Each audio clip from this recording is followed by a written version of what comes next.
servants here gathered together in thy name, do most humbly beseech thee to send down thy heavenly wisdom from above, to direct and guide us in all our consultations.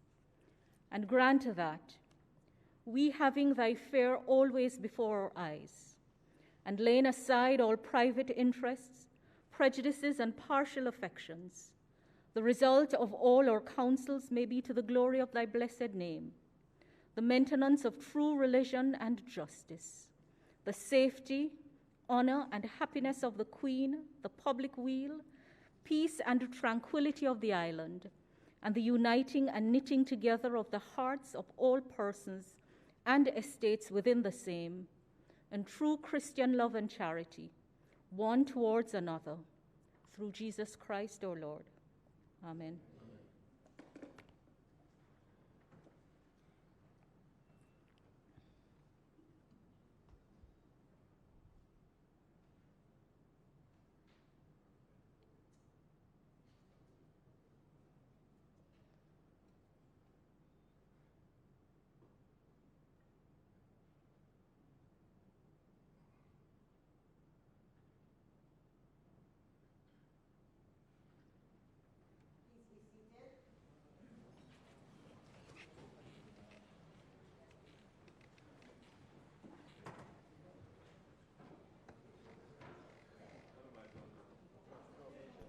Call of the roll.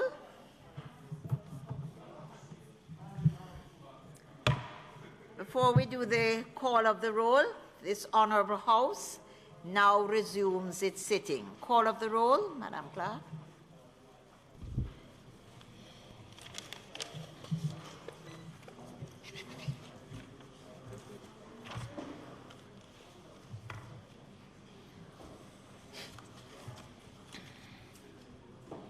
Mrs. Holness, Mr. Bartlett, Mr. Holness, Dr. Clark, Dr. Chang, Mr. Montego, Mr. Shaw,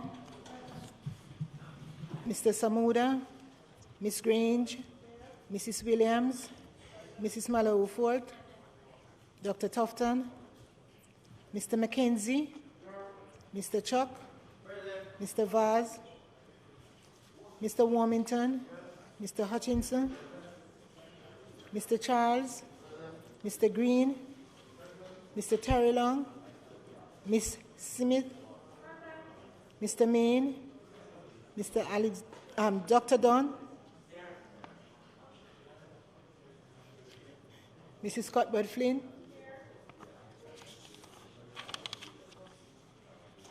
Mr. Morgan, Mr. Davis, Mr. Brown, Dr. Brown-Burke, Dr. Charles, Mr. Chin, Mr. Clark, Mr. Cousins, Ms. Crawford, Ms. Daly, Ms. Davis, Mr. Golding, Mr. Graham, Dr. Guy, Ms. Hamilton, Ms. Hannah, Mr. Henriquez, Mr. Henry, Mr. Hilton,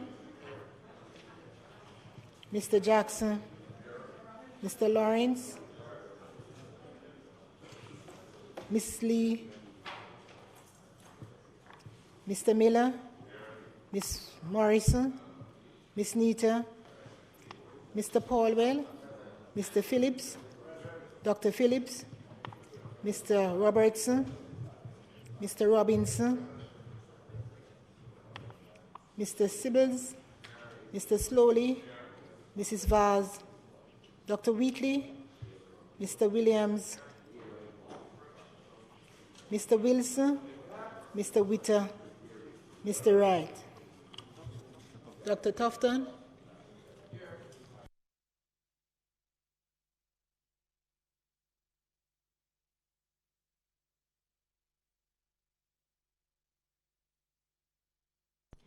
Members, just before we move into the agenda, I'm sure you will indulge me as the speaker if I welcome back on behalf of us all Member Jackson, who has been out for a while. He looks very well rested and very young and fit and ready. And it's good to have you back. With your permission, Madam Speaker, let me just acknowledge your expressions just now and to also express my appreciation to the best wishes conveyed to me from various members of the House on both sides who have had interaction with during the period. For the record, I had the necessity to have a medical procedure, which was quite successful, and the rehabilitation was so successful, allowed me to now return to my duties here. So thanks again to all the members.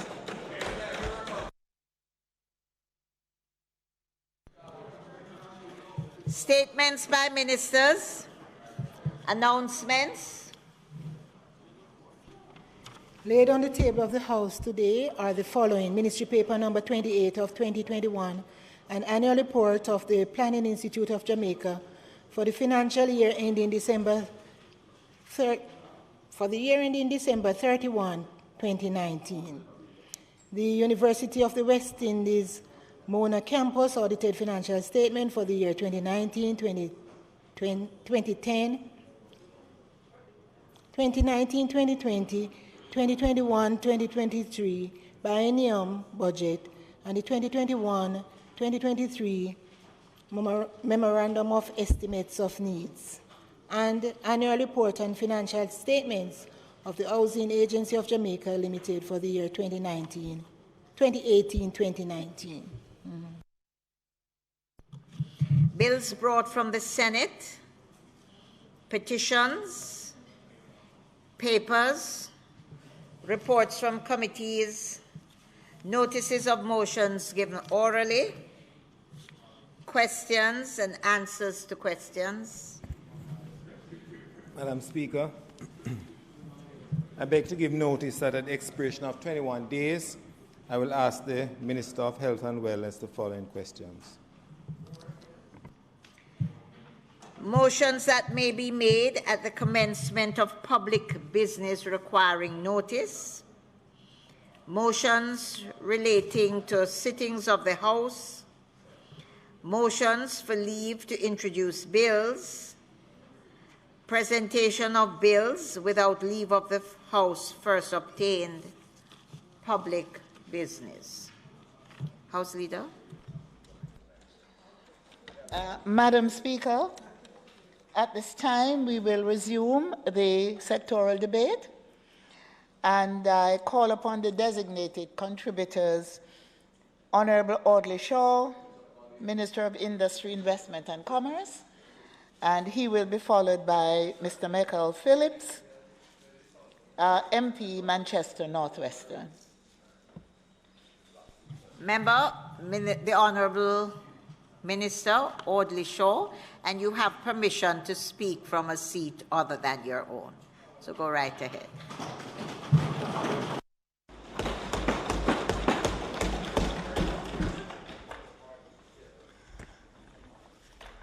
Thank you. Thank you very much, Madam Speaker. It is an honor and privilege to stand before this honorable House this afternoon to report to the country, this country that I love so much, on the performance of my ministry over the past year, and to outline our programs for the new financial year, Madam Speaker. Madam Speaker, I don't take this task for granted, nor do I take it lightly. I take it humbly as I continue to serve the people of Jamaica. I'd like to thank and express gratitude for the record of this House. First of all, my gratitude to my wife and family,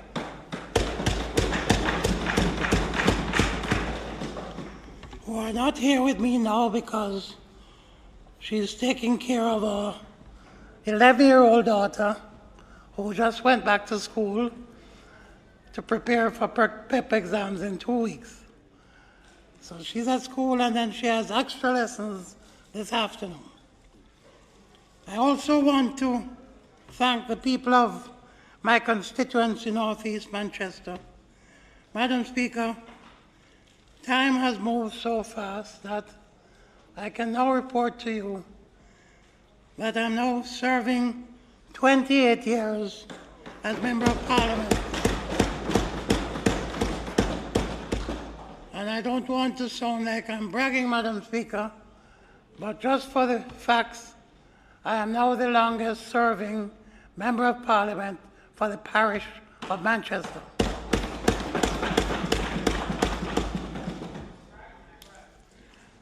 I want to give gratitude to my cabinet and parliamentary colleagues, led by the Most Honourable Prime Minister, and the leadership and staff of the Ministry of Industry, Investment and Commerce and its departments, our boards of directors, and the leadership and staff of our agencies. I want to acknowledge the support and work of my colleague Minister of State, the Honourable Dr. Norman Dunn, who joined the team in October of last year and has taken on the task, Madam Speaker, with great fervour. And in fact, I'm thinking of done, Madam Speaker, but him just a come. All right, okay, I'll try again. I want to acknowledge our new Permanent Secretary, Mrs. Sansia Bennett-Templer, who took up the reins in March of this year. Special acknowledgements to my colleague Minister, the Honourable Floyd Green, Minister of Agriculture and Fisheries, and the leadership and staff of his ministry, with whom we shared portfolio responsibilities as the former Ministry of Industry, Commerce, Agriculture and Fisheries. I would like to especially thank our outgoing Permanent Secretary, Dermot Spence, who led the Super Ministry, Mikael, diligently before the separation and continued in this role for this ministry up to February of this year. I wish to acknowledge the resilience of our Jamaican people, particularly our investors, our entrepreneurs in the micro, small, and medium-sized businesses, as well as our large business enterprises. The COVID-19 pandemic, Madam Speaker, has brought us adversity and crisis. However, we have undertaken various initiatives to mitigate the fallout from the pandemic, and we are on the way to recovery. But the truth be told, Madam Speaker, is that we cannot blame all our problems on the pandemic. There are issues that precede the pandemic, which need to be addressed. These include our competitiveness and our levels of productivity, which must be overhauled, Madam Speaker, in a meaningful way. My presentation today will be done in two parts. Firstly, I will focus on the Ministry's response to overcoming the challenges of this pandemic, after which I will move into the policies, plans, and activities that are being undertaken to recover stronger and faster. Our response to the COVID-19 challenge, Madam Speaker, was immediate, nimble, and swift. As a practical way forward, we have laid the groundwork for recovery through targeted and strategic mobilization of our manufacturing, export, and investment portfolios. In the recovery process, the Ministry called on JAMPRO to intensify efforts to drive investment and trade in critical areas. The agency refocused its promotional efforts in the manufacturing, outsourcing, and agribusiness sectors. These areas were identified as having the best opportunities for resilience and growth within the constraints and demands occasioned by the pandemic. Simultaneously, the organization ramped up its facilitation, services, and policy advocacy role to ensure that existing, new, and potential investors in all sectors were supported by robust and aggressive actions and policies to drive business decisions and allow for fast implementation of investment projects and entry into new markets. Madam Speaker, despite the challenges of the fiscal year just ended, JAMPRO facilitated 29 major investment projects. 20 were new projects, while 9 were expansion activities. This is partly due to the corporation's immediate pivot to leveraging the digital space through employing virtual engagements as a means to expand the promotional reach of investment and trade opportunities to key target groups locally and internationally. As we are all aware, the tourism industry has been severely impacted regionally and locally. My ministry, through JAMPRO, continues to work closely with our colleagues at the Ministry of Tourism to attract and facilitate key tourism investments. We have been successful in our recovery efforts so far. Of the 29 projects facilitated by JAMPRO, the largest was the Ocean Coral Springs Hotel, valued at US $250 million, while the largest expansion project was the Montego Bay Airport runway and terminal expansion, valued at $115 million US. These are both projects which will contribute positively to Jamaica's tourism products. We are pleased that some 4,800 rooms are slated for development over the next 3 years.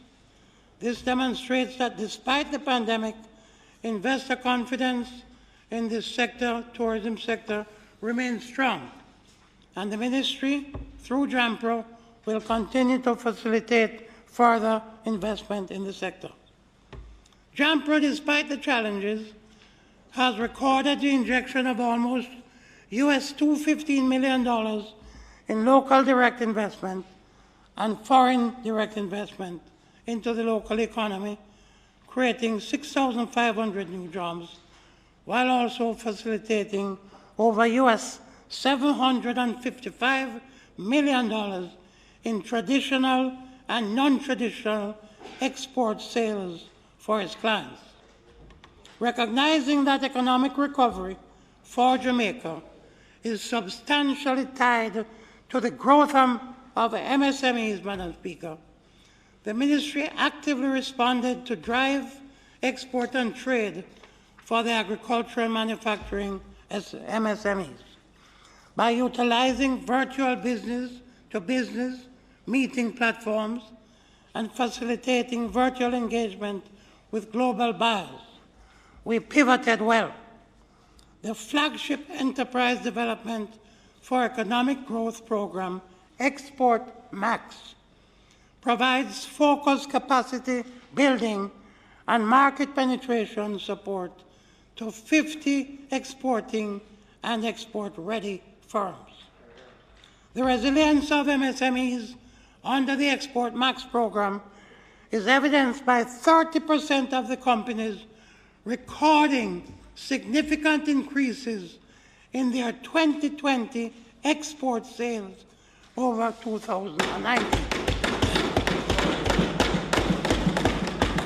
These companies have expanded into new markets in Europe, North America, the Caribbean, and Latin America.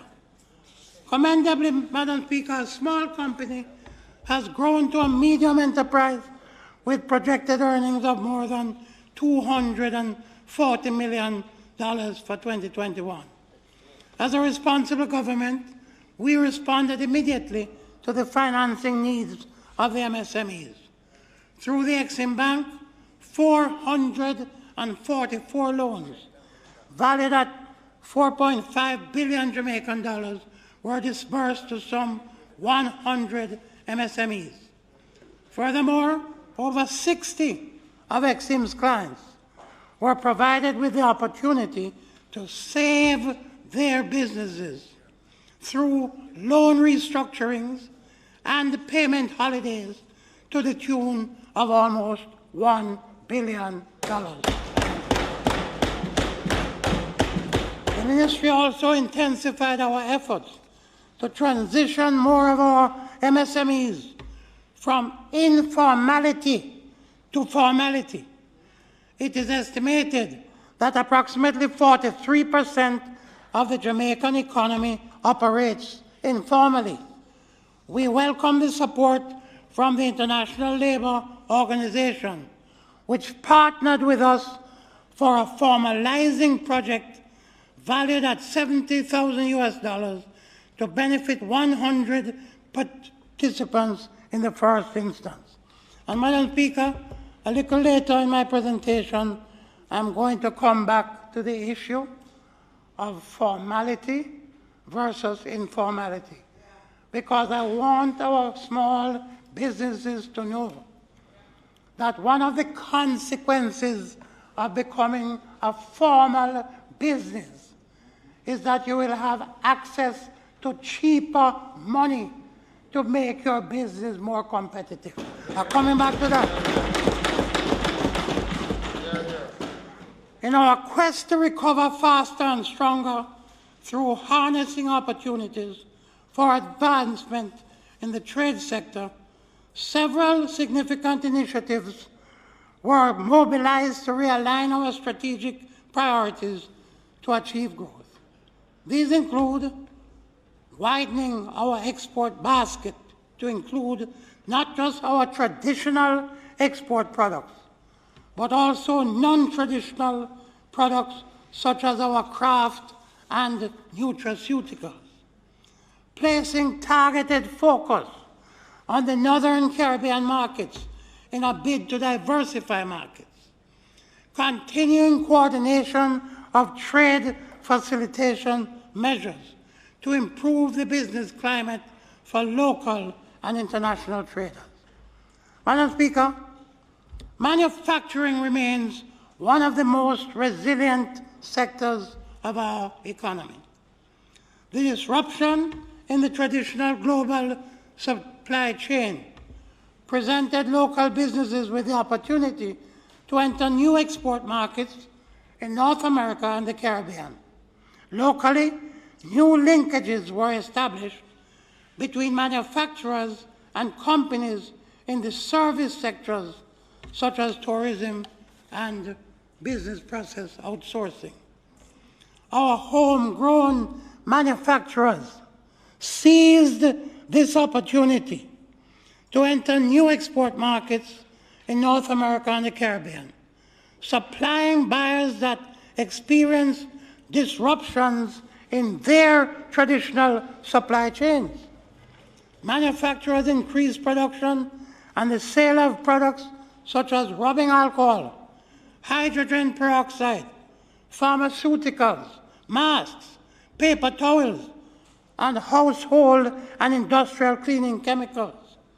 Cottage industries have developed and are being encouraged to formalize in order to benefit from more targeted interventions or stimulus packages.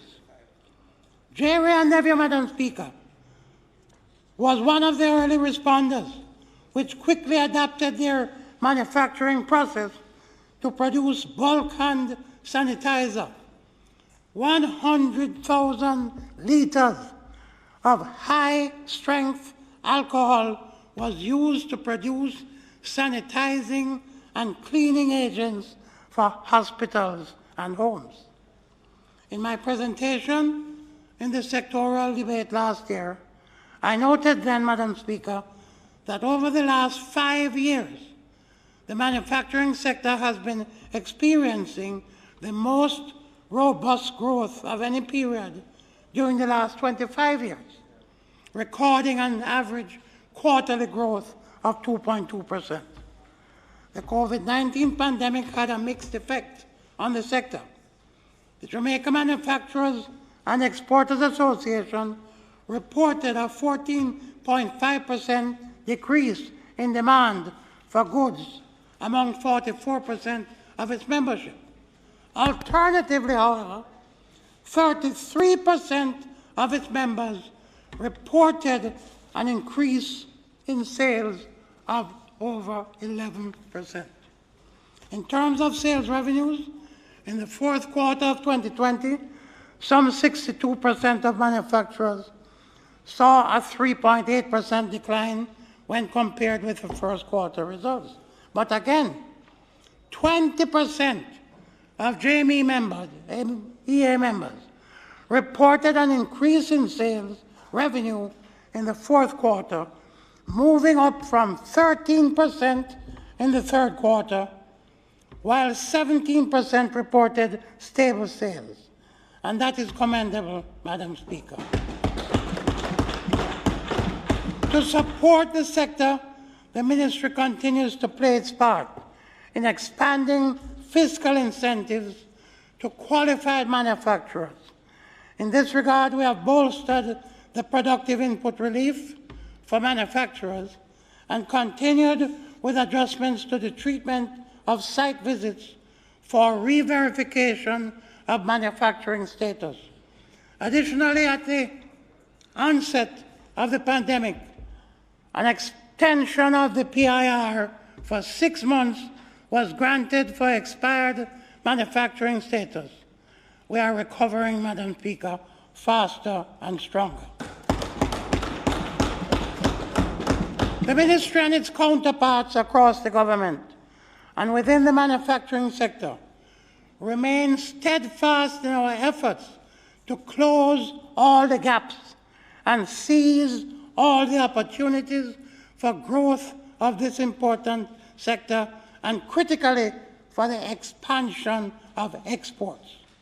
Today I'm happy to report 2 significant wins which are expected to produce real benefits for the economy and may redefine our relationship with CARICOM going forward. After a long, hard-fought battle over some 2 years with CARICOM, clinker and condensed milk have been afforded an additional layer of protection within the CARICOM community. This means, Madam Speaker, that an increased advantage to those companies supplying these products to the region.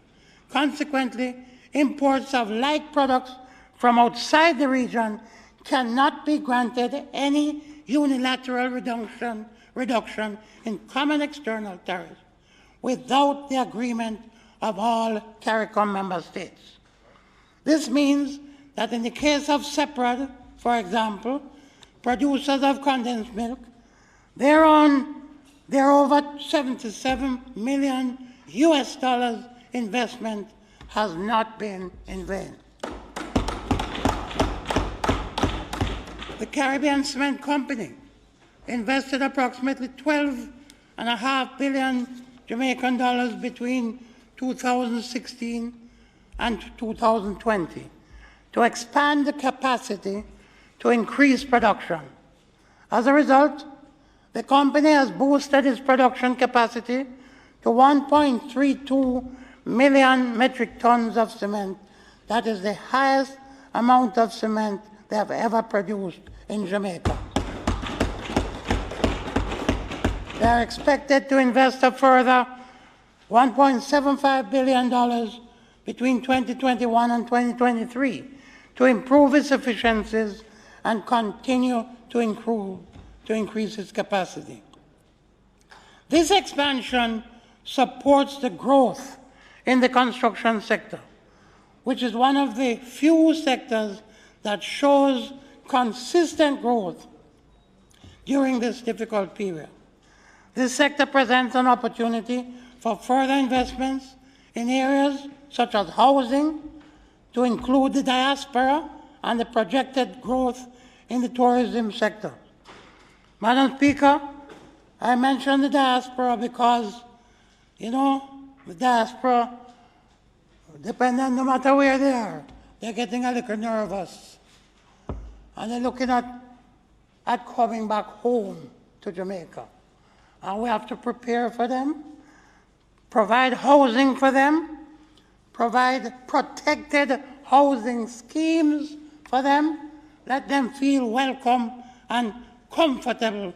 Instead of retiring to Florida, Jamaicans must retire to Jamaica.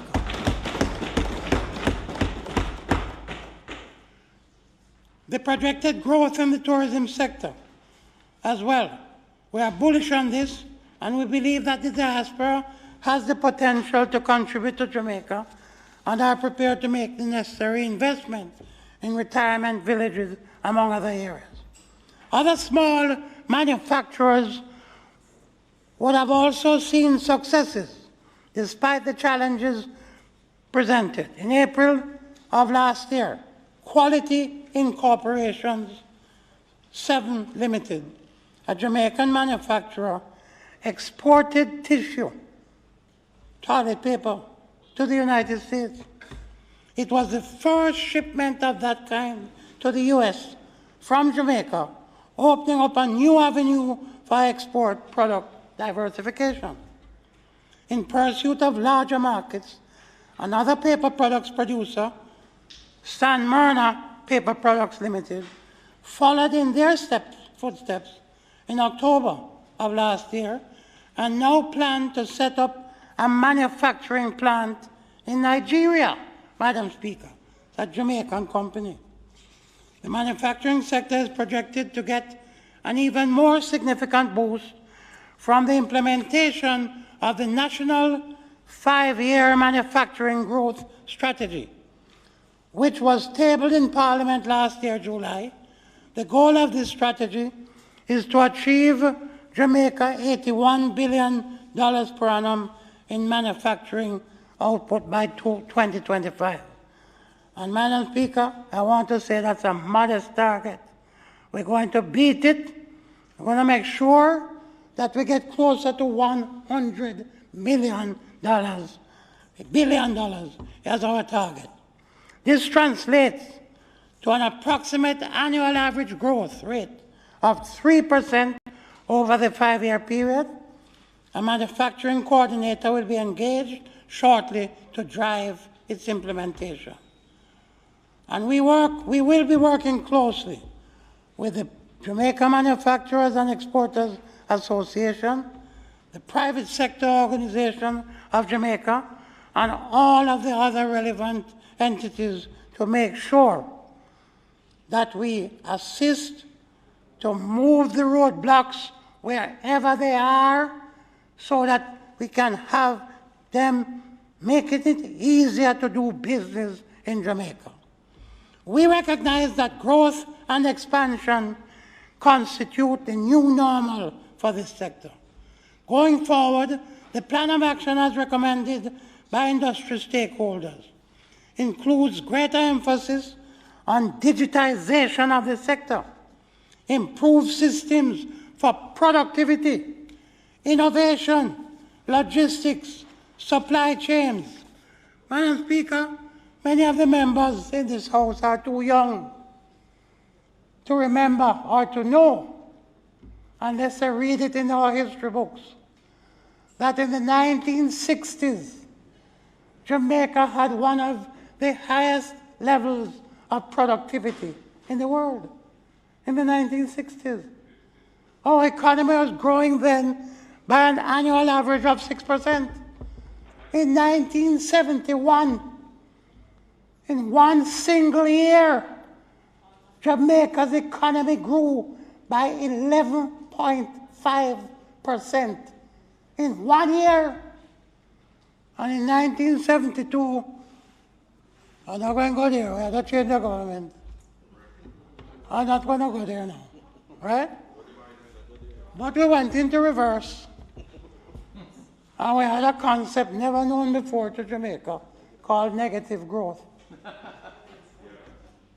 And after that we came back in, that's when I joined government. And we formed the Jamaica National Investment Promotion Limited. and I worked with JNIP. I was based in Jamaica first, then in New York. And yes, guess what?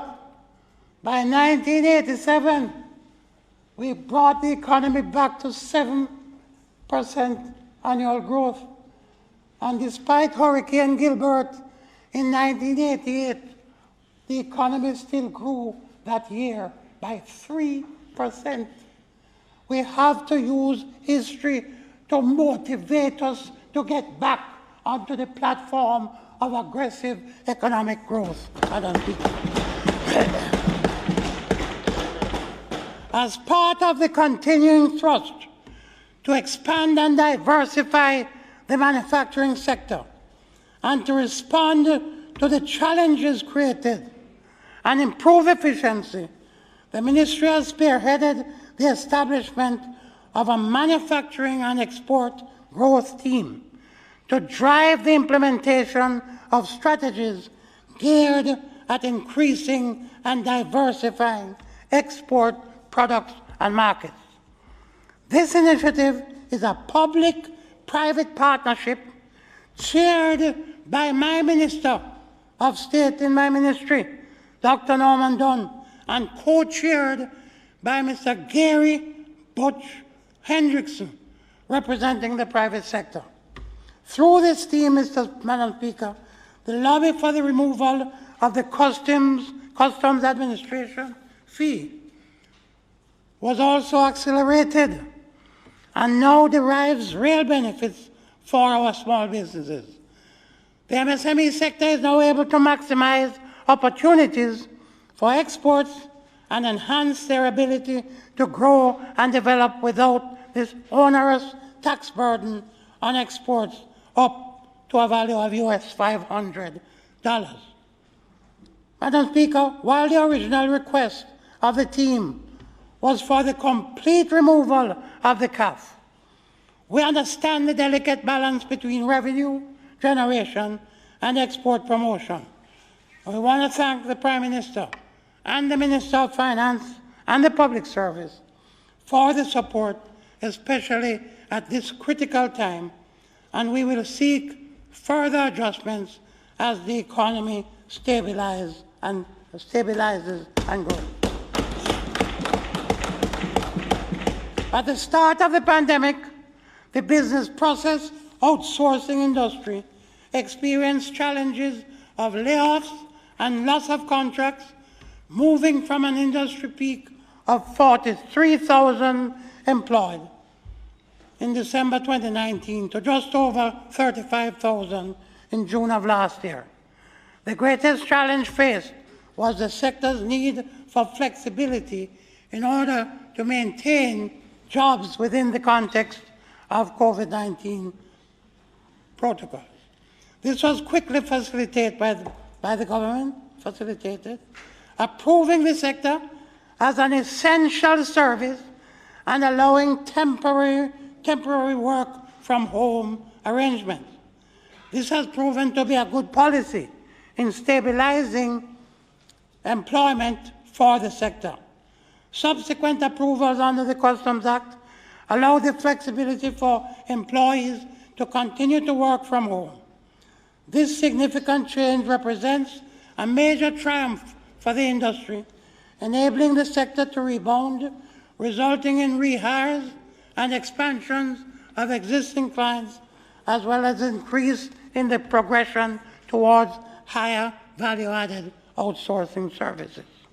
In fact, Madam Speaker, the industry has portrayed some significant signs of recovery and is on its way to returning to its pre-COVID peak, with every indication that it will pick up on its previous trajectory of 16 to 18% growth per year and create numerous jobs for Jamaicans in the near and future and beyond. Jamaica's advantage as a prime BPO location is secure, and the performance of local talent continues to encourage business expansions from current players and attract new interest. Despite the challenges, there is the potential to add approximately 3,000 more jobs in this sector in the near future. The Ministry also moved swiftly to amend the requisite regulations to provide for the holding of hybrid and completely electronic meetings, specifically for those entities falling under the classification of friendly industrial and provident societies. Additionally, the trade sales of goods during period of declaration of disaster area order 2020 was enacted to prevent price gouging and to ensure the protection of consumers during periods of emergency or disasters in Jamaica. So, Madam Speaker, moving ahead, we recognize that a strong legislative and policy framework is a critical pillar of any sustainable strategy toward moving this country forward. So in this vein, the following policies and legislation are among our priorities for the fiscal year. National investment policy. The House will recall that in July last year, the national investment policy was tabled as a green paper. The draft white paper is now being finalized, and it will be tabled in the House shortly.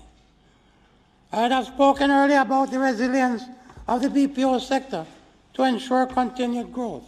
This ministry is committed to the implementation of the national 5-year global digital services strategy that will see to the expansion of this industry. The strategy, which is to be tabled by me shortly to Cabinet, will facilitate promotion of the sector, enable training of students in new digital skills of a higher value skill set, and pave the way for introduction of new businesses in the Jamaican landscape along the outsourcing value chain. The strategy aims to increase the sector's employment towards achieving 70,000 jobs by 2025, up from the current 40,000 jobs, Madam Speaker.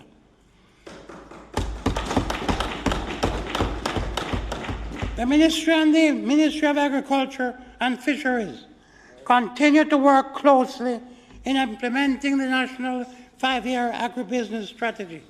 The Food Security and Agribusiness Council, chaired by me and Minister Green, along with the PSOJ's chair of the Agriculture Committee, Matthew Lynn, was established to drive the implementation of the strategy. The strategy comprises programs and activities designed to address the challenges inhibiting the expansion of the agribusiness industry and infusing the leveraging of advancements in agriculture. Madam Speaker, every day we get new incentives. Just 2 or 3 months ago, the National Geographic magazine in the United States declared, Madam Speaker, Jamaica's ackee and saltfish as one of the 10 best dishes in the world. So now, we're not going to export the ackee in the can alone. That will continue. We have to plant more ackee. We have to have more ackee orchards. And guess what? We'll have to start exporting the ackee. Canned ackee and saltfish must be exported to the world, Madam Speaker.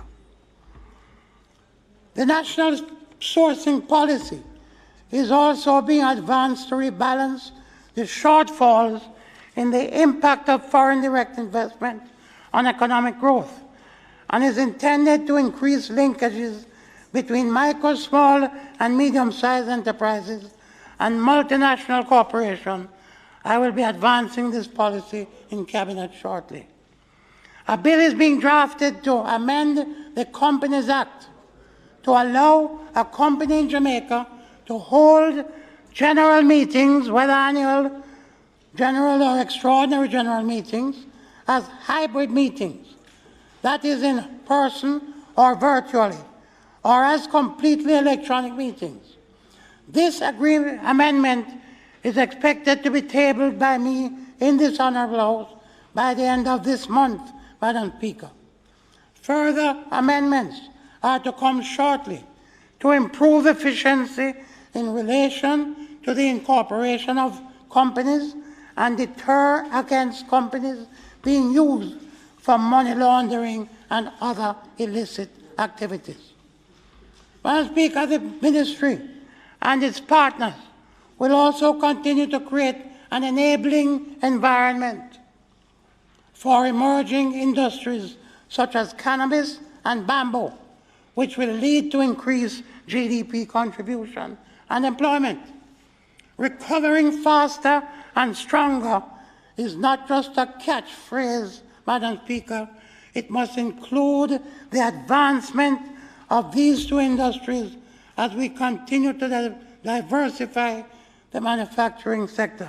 You know, Madam Speaker, it is said that in every crisis there's an opportunity. It is said that in every crisis there's a seed of greater benefit. Find the seed, sow the seed, nurture it, and watch us jump out of the crisis. So one of the areas that we have to focus on is cannabis. The government, through the Cannabis Licensing Authority, has laid the foundation for medical cannabis and related industries. This includes interim policies governing hemp production and the export of cannabis, which have been developed in advance of the requisite bills being enacted.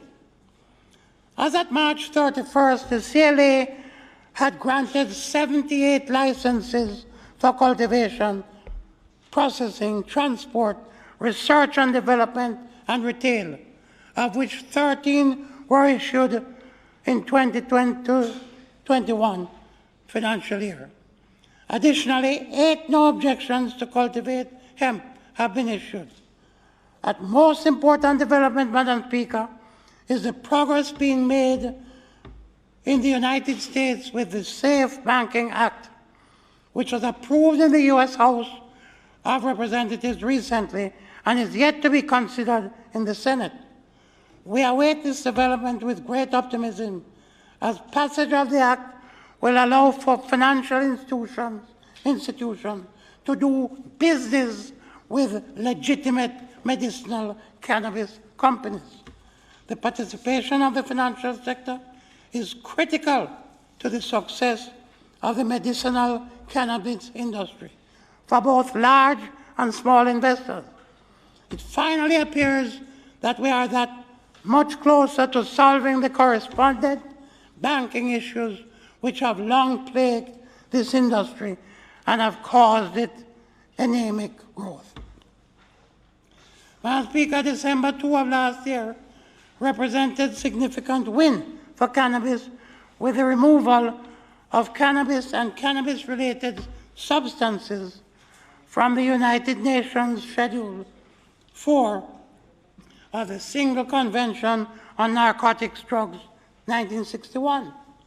This has provided renewed energy to focus on the economic potential for the production of cannabis derivatives such as oils, nutraceuticals, edibles, and other ingestibles, as well as exports. The Ministry of Health and Wellness remains a strategic partner in facilitating these value-added components of the industry, and my ministry looks forward to collaborating with them to develop this important growth sector. These recent developments are a strong signal that Jamaica must position itself to grow the local industry and maximize the economic, social, and medicinal opportunities available. It is in this regard that I recently appointed a new board of directors with the permission of Cabinet, which has been charged with balancing the regulation with the growth and development agenda for the industry. I want to express my appreciation to the former board which guided the continued work of the organization. As we now move forward, The strategic focus of this industry will be one that promotes inclusivity, efficiency, and productivity. In 3 short years, the global cannabis industry is forecast to double in value to a worth of approximately $42 billion United States dollars. By embracing the full opportunities of the industry, we will grow the marketplace, generate increased revenue, and enable job creation. Many of our local licensees have invested in technology that allows them to produce cannabis byproducts in a safe and compliant manner. The ministry recognizes that in order for the industry to truly grow, we must urgently establish a framework in conjunction with the Ministry of Health and Wellness that sets out clear guidelines of how this will be accomplished. Let us now provide the framework to develop these products to the required standards. We are encouraged by recent discussions between the CLA and the Pharmacy Council of Jamaica, with the end goal of getting locally produced cannabis-based medicines in local pharmacies.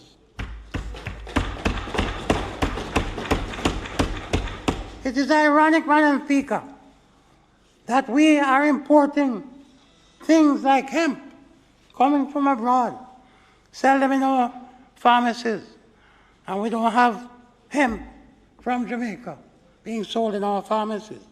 That can't continue. A nutraceutical sector can also benefit tremendously from the Export-Import Bill, which is at the very final stages before going to Cabinet for approval. Jamaica remains one of the few countries in the world known for its cannabis. This has significant brand value, but we must act with urgency. In the interim, the aforementioned export policy has made it possible for several of our local licensees have now started to export to Germany, Australia, the United States, among other countries, Madam Speaker. Jamaica has some of the most experienced and knowledgeable local cannabis farmers that have been growing high-grade ganja for decades. As the industry develops, there will be increased demand for cannabis, and our subsistence farmers will help to fill this demand.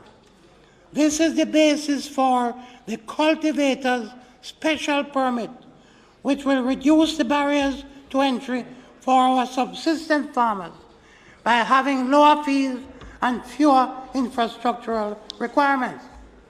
The cultivator's permit will employ a concept where the farmers will operate their satellite farms and sell their crops at a set price to mother farms run by licensees. This farming concept will be utilized to implement a mother farm pilot project to integrate and provide a pathway for small cultivators to matriculate to a cultivator's permit. The project will test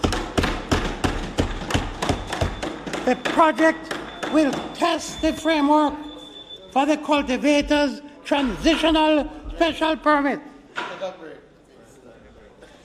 Members' time for speaking has expired. Madam Speaker, I ask for the Minister to be given additional time to complete his presentation. The question before the House is that the Minister be given additional time to complete his presentation. Those in favor? Aye. Those against? The ayes have it. Minister, you may continue.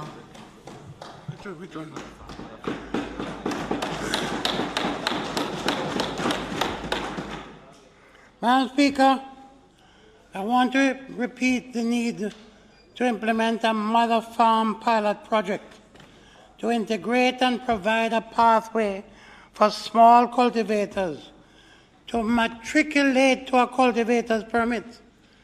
The project will test the framework for the cultivator's transitional special permit and inform the development of guidelines and protocols to operationalize the permit. in order to achieve the goal of developing and growing this industry. Neither the CLA nor my ministry can do it on our own. We have the vision, but to realize the benefits of our country and our citizens, we need strategic collaboration. We call on the Ministry of Health to become an active partner to ensure that we expeditiously agree to policies and strategies that allow for immediate expansion and speedy implementation for this industry. In order to compete on the global platform, we cannot allow Jamaica to be left behind in this industry, which has been recognized for its important medicinal properties by the United Nations, which has resulted, I repeat, in its removal from Schedule 4 of the Single Convention on Narcotic Drugs, 1961. The medical and pharmaceutical fraternity, the tourism industry, the Ministry of Health, academia, the security forces, customs, border control, and the public all are needed because the cannabis industry touches all these stakeholders and will positively impact them as the industry flourishes, Madam Speaker. Madam Speaker, during the financial year 2021, the Ministry held numerous engagements with the bamboo sector.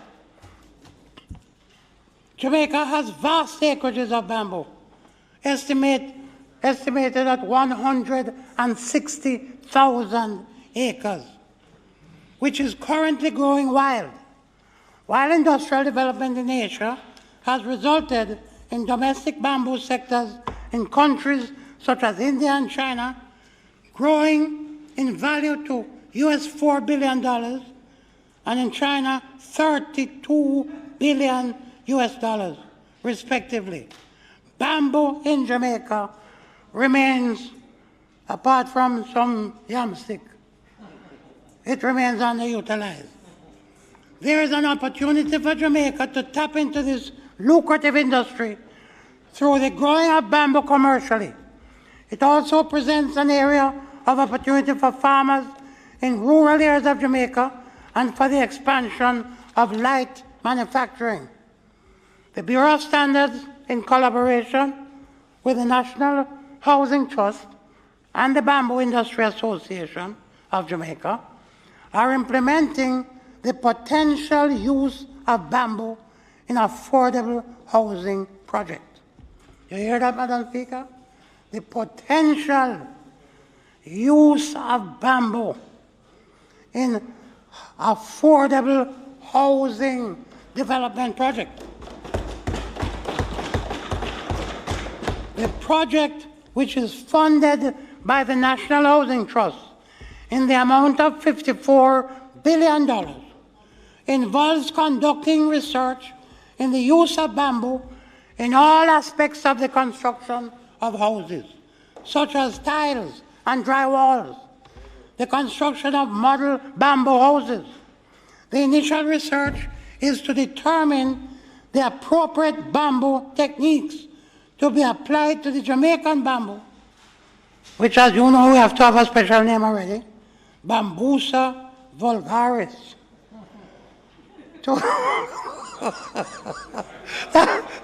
That is a Jamaican name of our version of bamboo.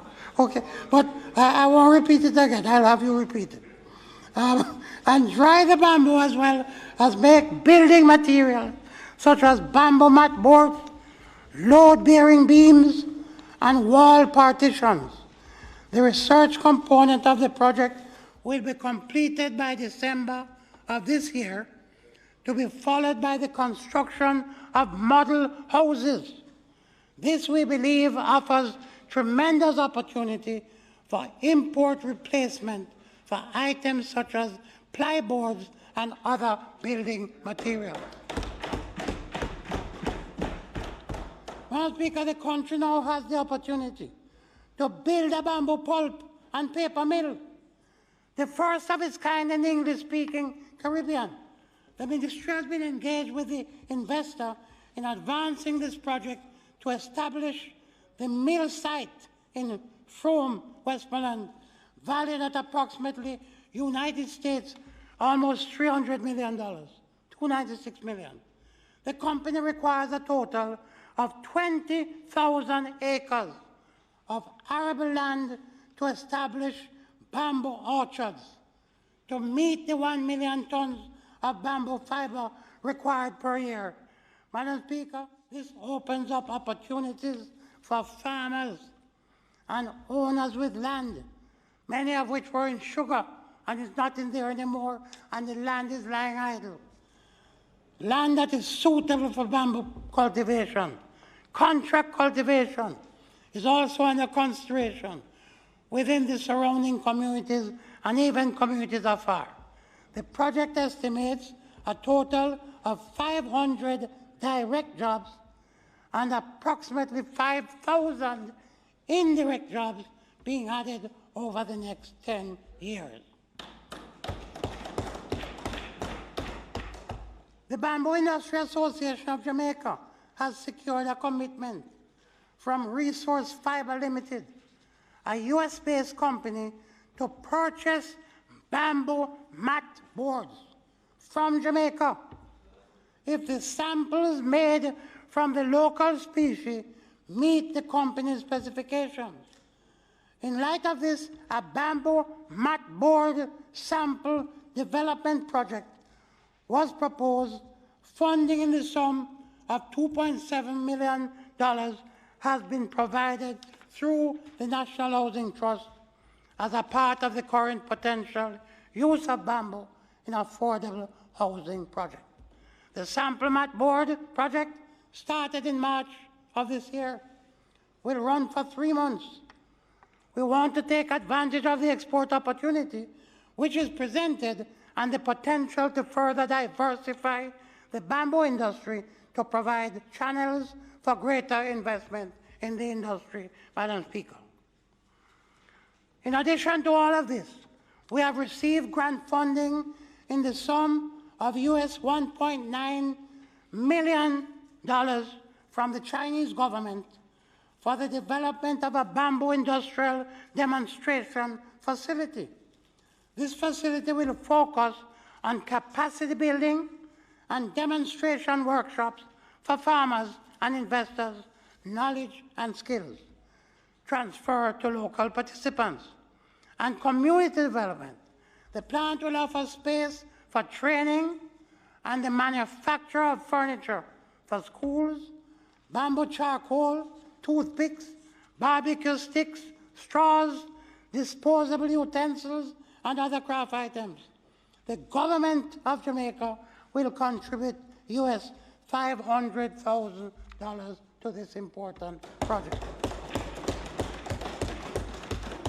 Notably, Madam Speaker, in line with the government's commitment to the bamboo industry, on April 12 of this year, my colleague Minister of Agriculture and Fisheries confirmed that discussions have commenced to designate bamboo as an agricultural crop. Thank you very much, Minister.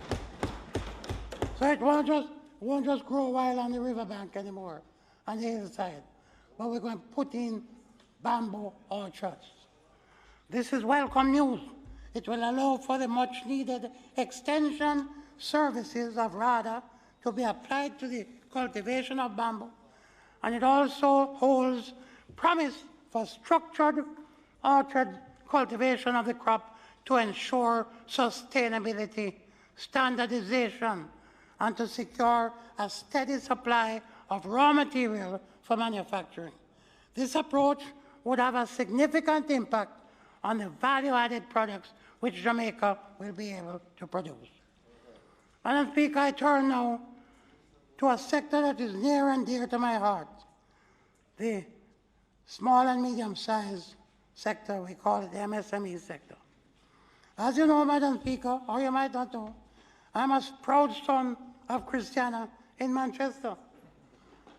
And I have the distinct pleasure to have been a part of this vibrant MSME sector, assisting as I did my mother in her little bread shop in Christiana, selling bulla cake, ice cement, patties, that my mother had in Christiana, helping my father at the same time to milk the cows and carry the milk up to the road for the milk truck to take it. God bless their souls. It is worth reiterating that the MSME sector is indispensable to achieving broad-based and inclusive growth. We cannot create wealth without an aggressive growth of the MSME sector. They represent 90% of the private sector and are involved in all productive areas of the economy. Regrettably, Madam Speaker, this sector, with all its potential, has traditionally been affected by access to finance. It is to this end that we have earmarked $600 million to be transferred to the Exim Bank to provide affordable financing for MSMEs. Just over $200 million will be immediately transferred as a result of the closure of MIDA, and a further $400 million will be made available later this year. Additionally, during the financial year, the Exim Bank plans to lend approximately $5.5 billion to the productive sector. On behalf of the 424,000 members of the MSME sector, I wish to acknowledge with thanks the continued support of the Most Honorable Prime Minister and the Minister of Finance, with a further $5 billion allocation to the business sector under the $60 billion Social and Economic Recovery Vaccine Program. This will be administered by the Development Bank of Jamaica. Thank you, Prime Minister and Minister of Finance. The Jamaica Business Development Corporation also solidified its role as a strong business support organization during the past financial year. The organization reports that among other COVID-19 induced adverse impacts, some 34% of its clients experienced a reduction in sales and 22% had to close temporarily. JBDC has responded with a number of strategic actions to support the small business sector, chief among these being the accelerated use of digital and online options to facilitate both e-commerce and business development services. I must pause here to say that in the $5 billion allocation from the Ministry of Finance and the Public Service, $1 billion was dedicated to what we call Go Digital, and it is recognized that digital transformation is critical to our business landscape and in particular to our MSMEs. One of these initiatives is the newly minted Sectoral Bank JBDC partnership for the establishment of the Sectoral Business Resource Center to assist local MSMEs. MSMEs utilizing the Sectoral Business Resource Center will benefit from an all-encompassing suite of business support services. The bank's clients will also have access to all of JBDC's services and partner programs. This is in addition to the 13 business support centers operated by the JBDC across the island in partnership with various stakeholders, including educational institutions. Madam Speaker, as it relates to the 20% set-aside regime for MSMEs under the Public Procurement Act, 5 procurement opportunities were advertised for MSMEs only in December of last year, thus launching the pilot program. For this fiscal year, 74 procurement opportunities valued at $292 million for contracts under $15 million have been identified for implementation under the pilot project.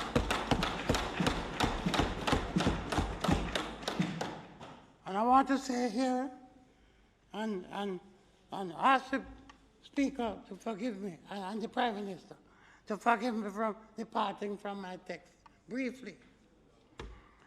Additional initiatives needed to bring more companies into the formal economy. Very important, Madam Speaker.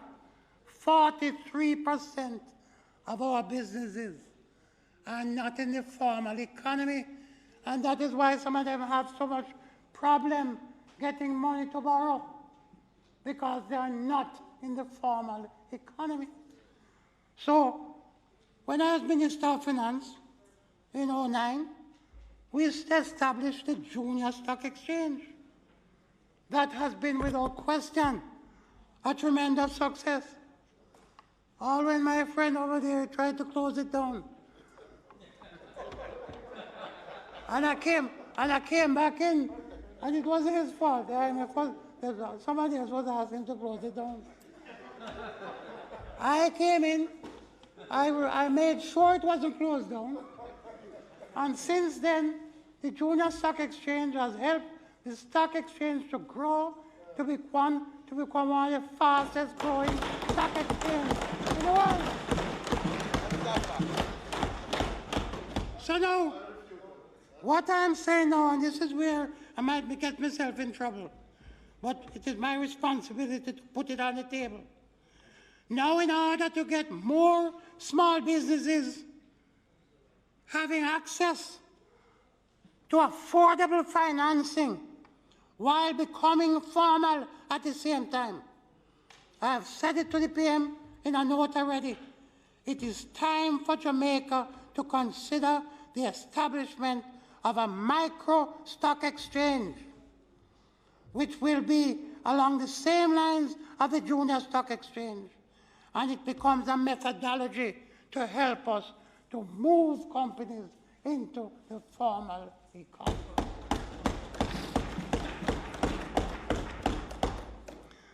Madam Speaker, turning to the creative industry, Jamaican creativity on the screen has been gaining greater renown over the years.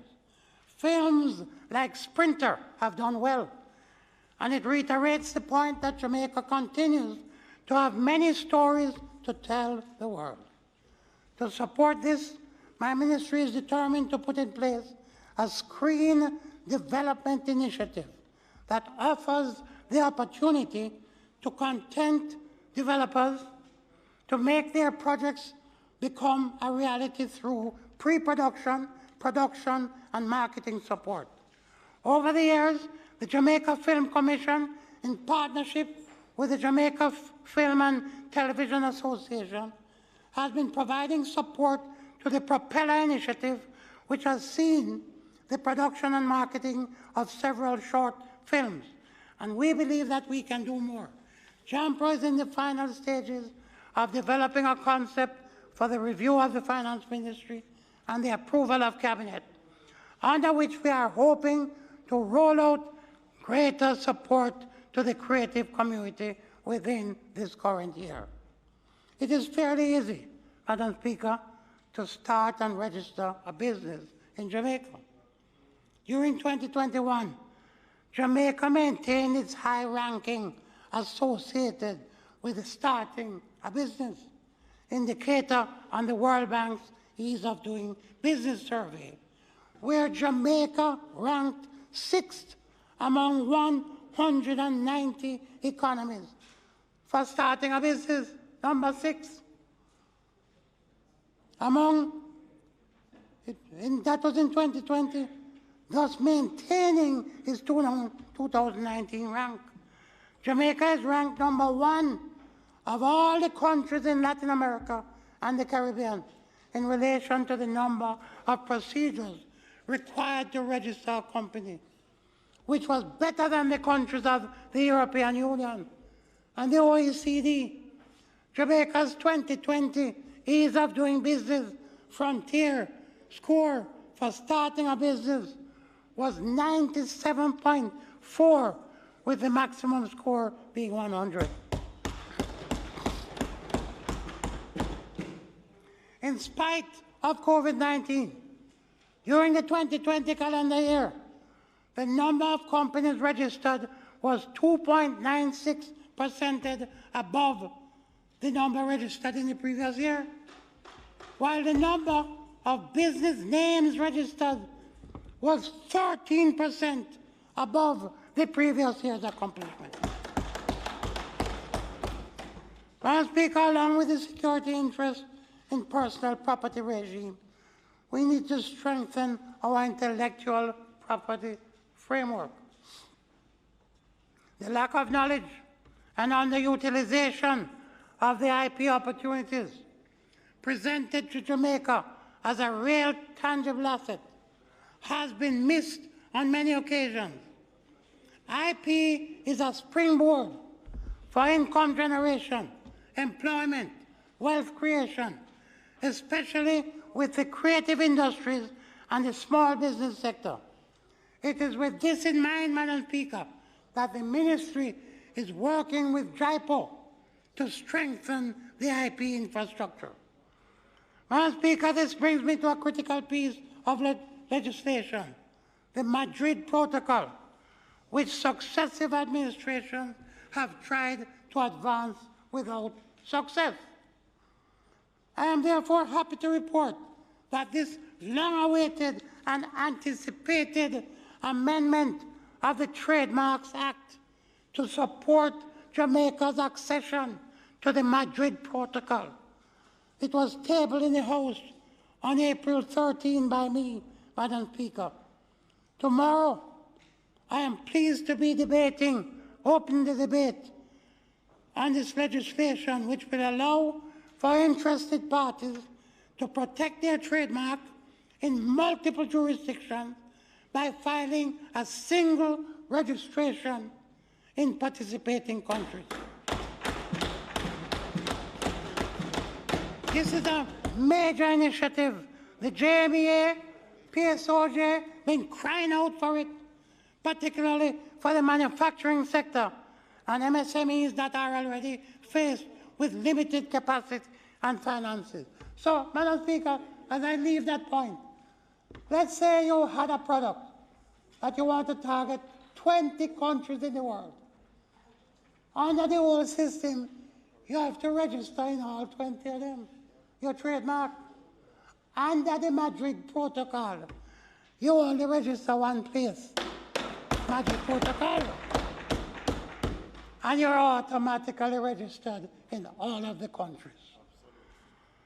The Trade and Investment Facilitation Program, Madam Speaker, is vast. However, there are some flagship programs and initiatives that have been identified as key drivers increasing the country's competitiveness.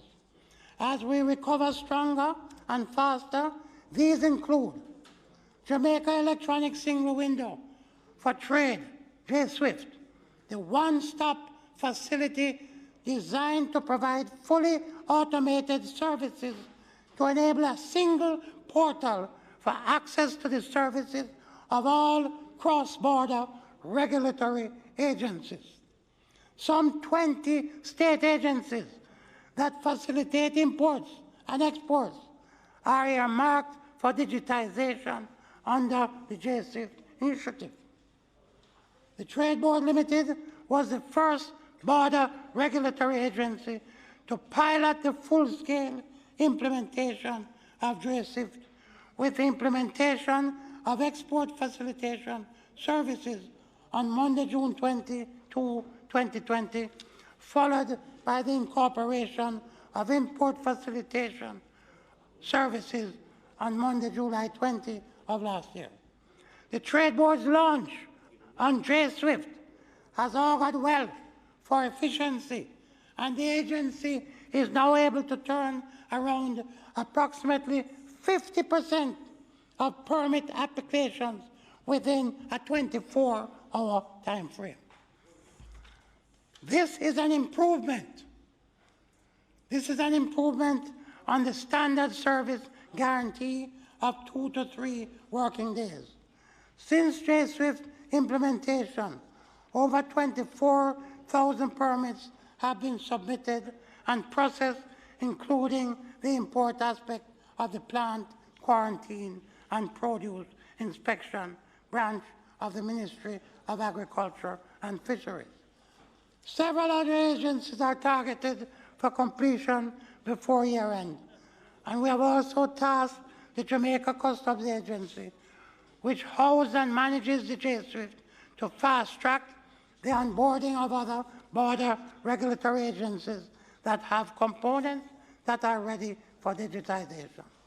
Madam Speaker, the National Business Portal, an initiative being handled by JAMPRO, is an online platform that will house the business-to-government online interface for all government entities involved in the investment or business facilitation process.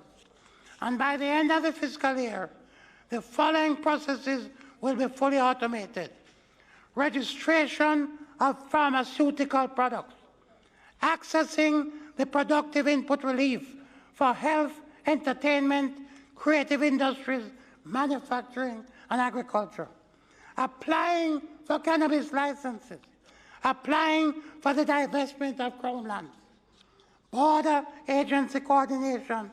For several years, traders have complained about the multiplicity of inspections involved in the trade of a single consignment. Today, I can advise this House that we have put in place procedures to simplify inspection through a coordinated border management policy. This will mean that for the majority of products, traders will only interact with one border regulatory agency, Madam Speaker.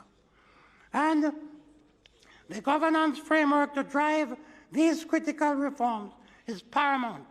So legislative and policy framework is being advanced quickly to effect the reforms and reduce bureaucracy.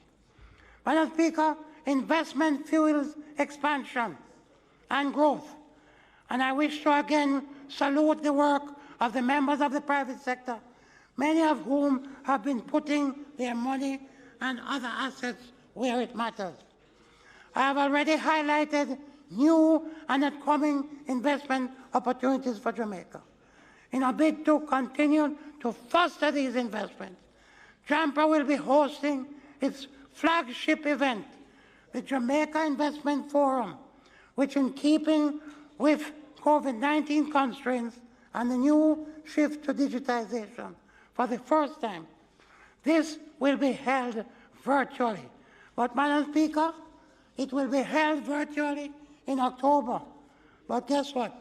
In every crisis, there's an opportunity. Because normally, when JAMPRO has had their investment conferences, 300 to 400 people come. We expect, using the virtual platform, 1,500 participants in it this year. So we are developing, along with the Ministry of National Security, a framework for the introduction of an economic residency program to grant residency to foster investment. The proposal has been approved by Cabinet for further consultation and determination of the conditions for granting permanent residency, not citizenship, before the CROW program can be amended into law. And, Madam Speaker, as I'm rounding towards wrapping up this presentation, I have to make a short reference to our consumer protection and empowerment. We have been overcoming the challenges, recovering stronger. We have placed increased focus on promoting consumer rights and consumer protection.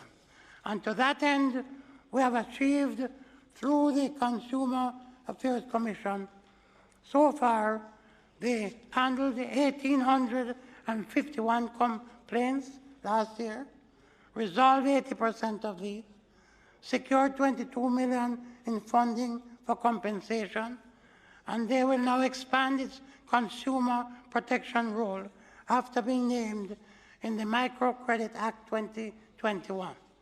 As at February 28, the Commission has disbursed $24 million, representing payment of 336 claims to consumers affected by bad gas.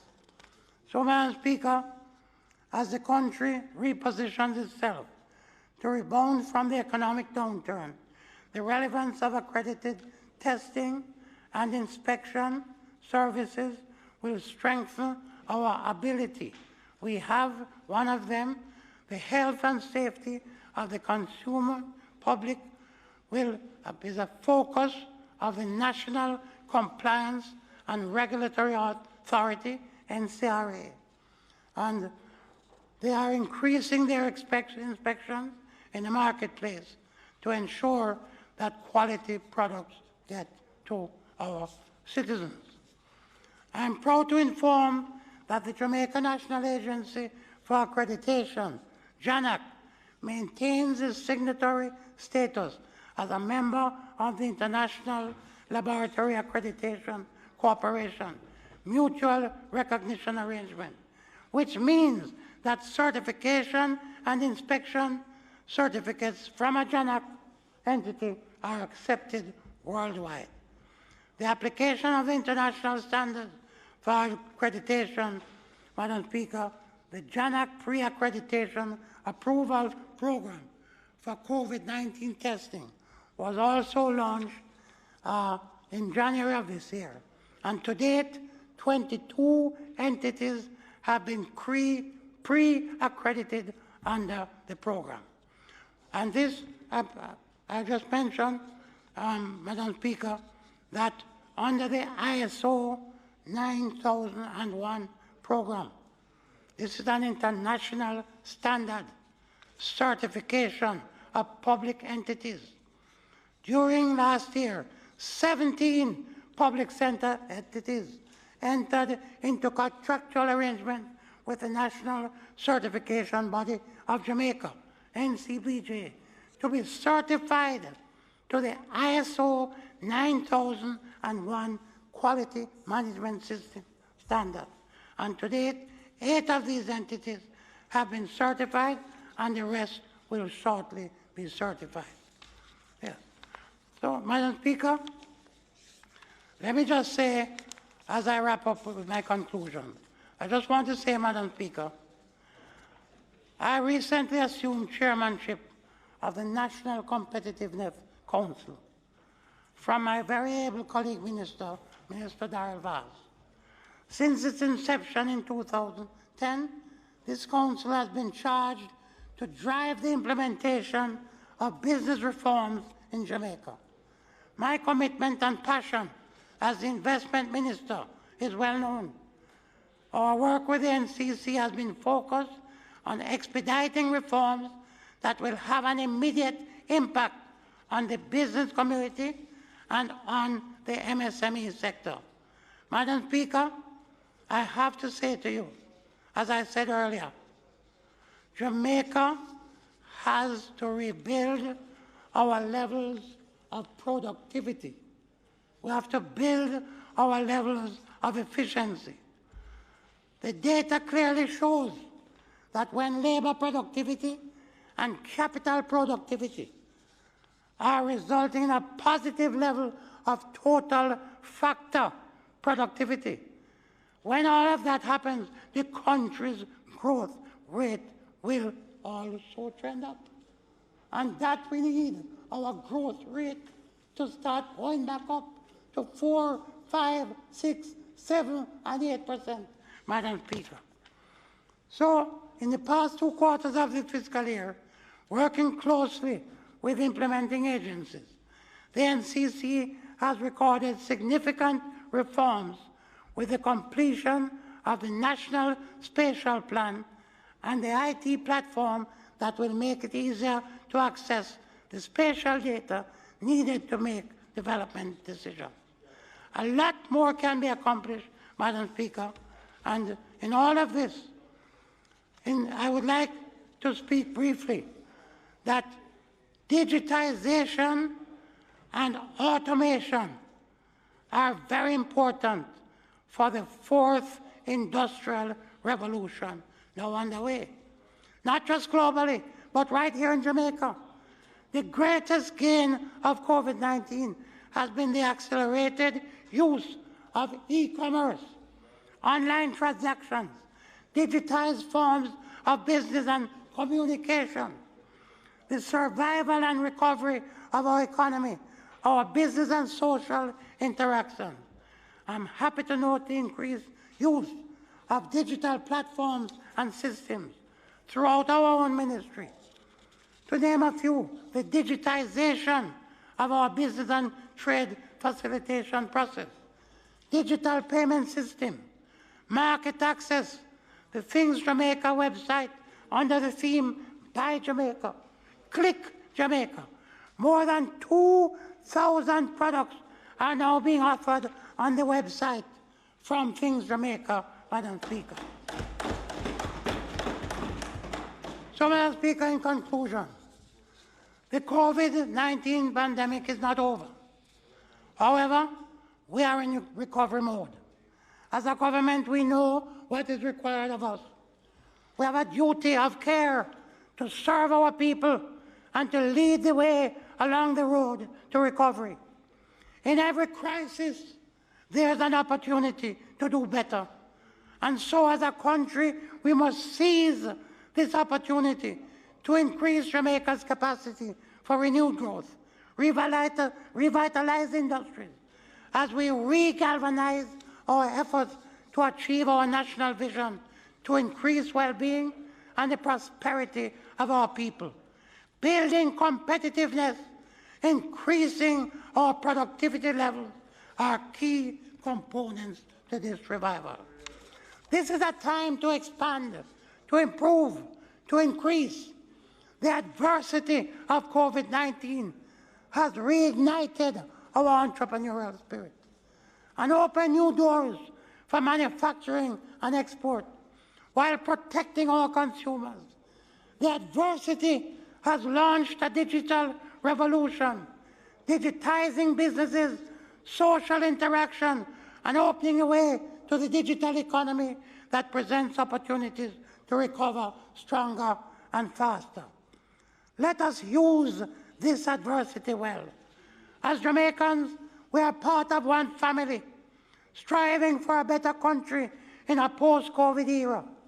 As we stand together today at the door of opportunity, let us join virtual hands and hearts together, committed to a national resolve to surmount the COVID-19 challenge. Together, we will overcome. We'll recover stronger. We'll recover faster. We'll harness the greatness of this country through our MSMEs, our large businesses, our service sector, our agribusiness sector, and through our tourism sector. We'll be that ministry that works with and touches all other ministries to ensure that together we harness our audacity of hope to achieve a better Jamaica. Let us put our resilience to work as we overcome the challenges and recover stronger and faster. Thank you, Madam Speaker. May God bless us all, and may God bless Jamaica, land we love.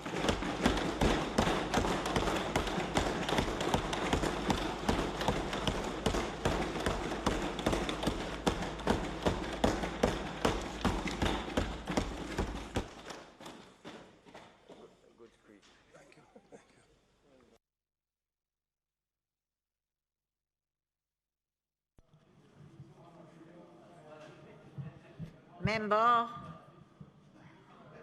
Phillips.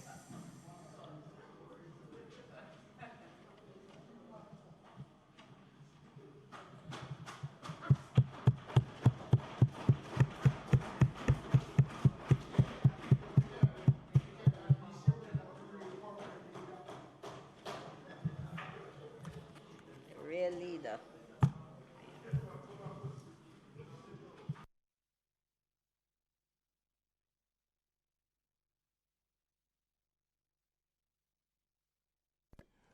Madam Speaker, I seek your permission to speak from a seat other than mine.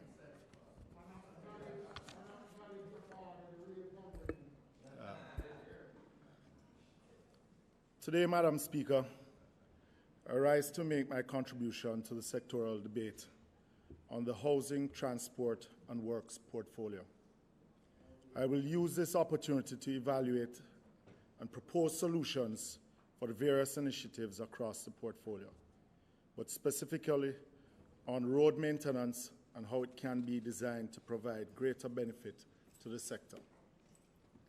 It cannot be that every year we allocate funds for road maintenance and our road network remains in its present condition, causing risk and danger to the lives of motorists, residents, and visitors to the island.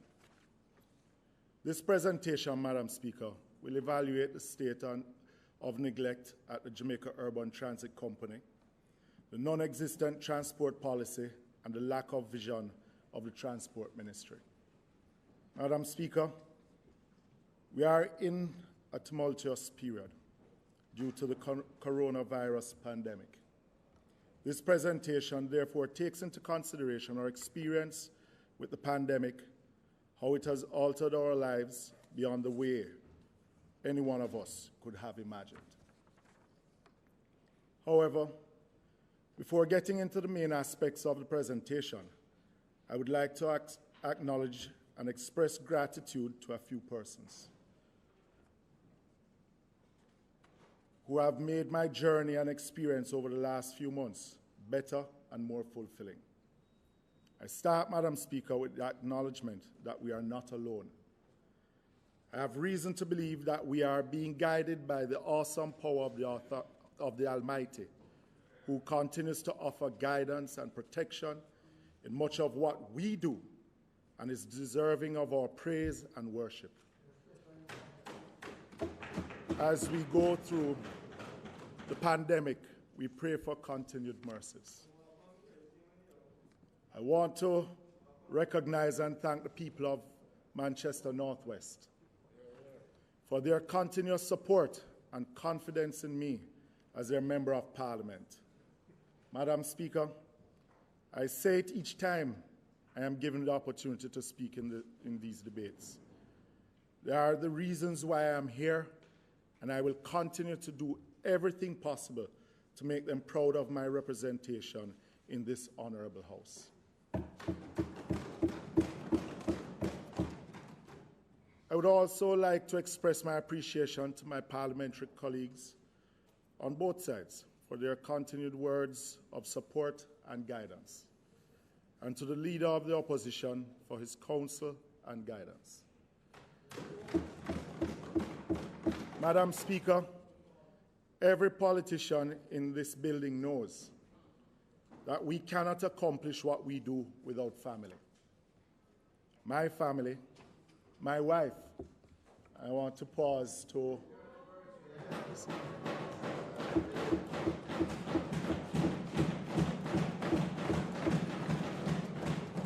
say happy anniversary to my rock, my wife, Shelley, and to my children, my two daughters, who have provided the support and encouragement to continue. And I'm deeply appreciative of their efforts in making our family engagements delightful and strong. And of course, Madam Speaker, to the member from East Central St. Andrew, my father. No one else in this Parliament, Madam Speaker, is so blessed to be serving 3 consecutive terms with their political mentor.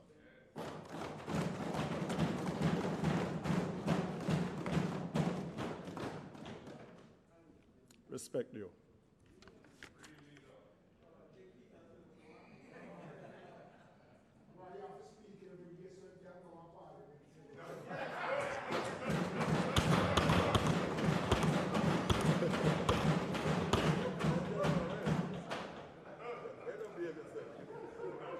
Madam Speaker, I will not be drawn out from the member. Madam Speaker, I agree with Minister Montego that transportation is one of those industries which remain absolutely necessary in every aspect of life and the Jamaican economy. I'll say it again. the transport sector is integral to the country's ability to build a robust economy and deliver sustained economic growth. No ad hoc or chaka-chaka system will bring us prosperity. We have to develop an efficient way to move people, cargo, and services over land, sea, or air, an efficient system. Last year, the minister told in this parliament, in his sectoral presentation entitled Charting the Course to Jamaica's Prosperity, that despite the results of this pandemic, we should have no fear. His government will weather any storm or recession because, as he claimed, better days are coming. Today, we have an opportunity to examine these and other outlandish assertions by the minister because, based on my assessment, some of the assurances are fleeting illusions. In fact, Madam Speaker, in a lot of ways, it feels like we are going backwards instead of forward, and it does not feel like better days are coming. We are living through a terrible nightmare. Therefore, I will use this presentation to assess the minister's 2020 presentation. Public transportation, for example, Madam Speaker, is in the worse shape today than it was 2 years ago. In fact, the public transport sector continues to be in decline and is almost broken. We continue to endure the chaos, the lewdness continues, robot taxis continue, the playing of loud and vulgar music continues, the JUTC is not providing an efficient and modern bus system, and so, Madam Speaker, the public passenger transport system remains disorganized, dangerous, and demeaning. We will continue to raise questions about the so-called public transport plan. Every time the minister speaks, it sounds as if he is announcing a new plan. During his 2020 presentation, we were listening keenly for the unveiling of a practical transport plan which should incorporate the advances in technology and artificial intelligence to begin the modernization of our transportation system. However, as before, there has been no plan at all. We hope we hear something new this year. Despite the chaotic condition of our system, we have to extend our appreciation and gratitude to the staff of the JUTC and operators of public passenger transport for their heroic and dedicated effort in maintaining a working system during the heights of the coronavirus pandemic.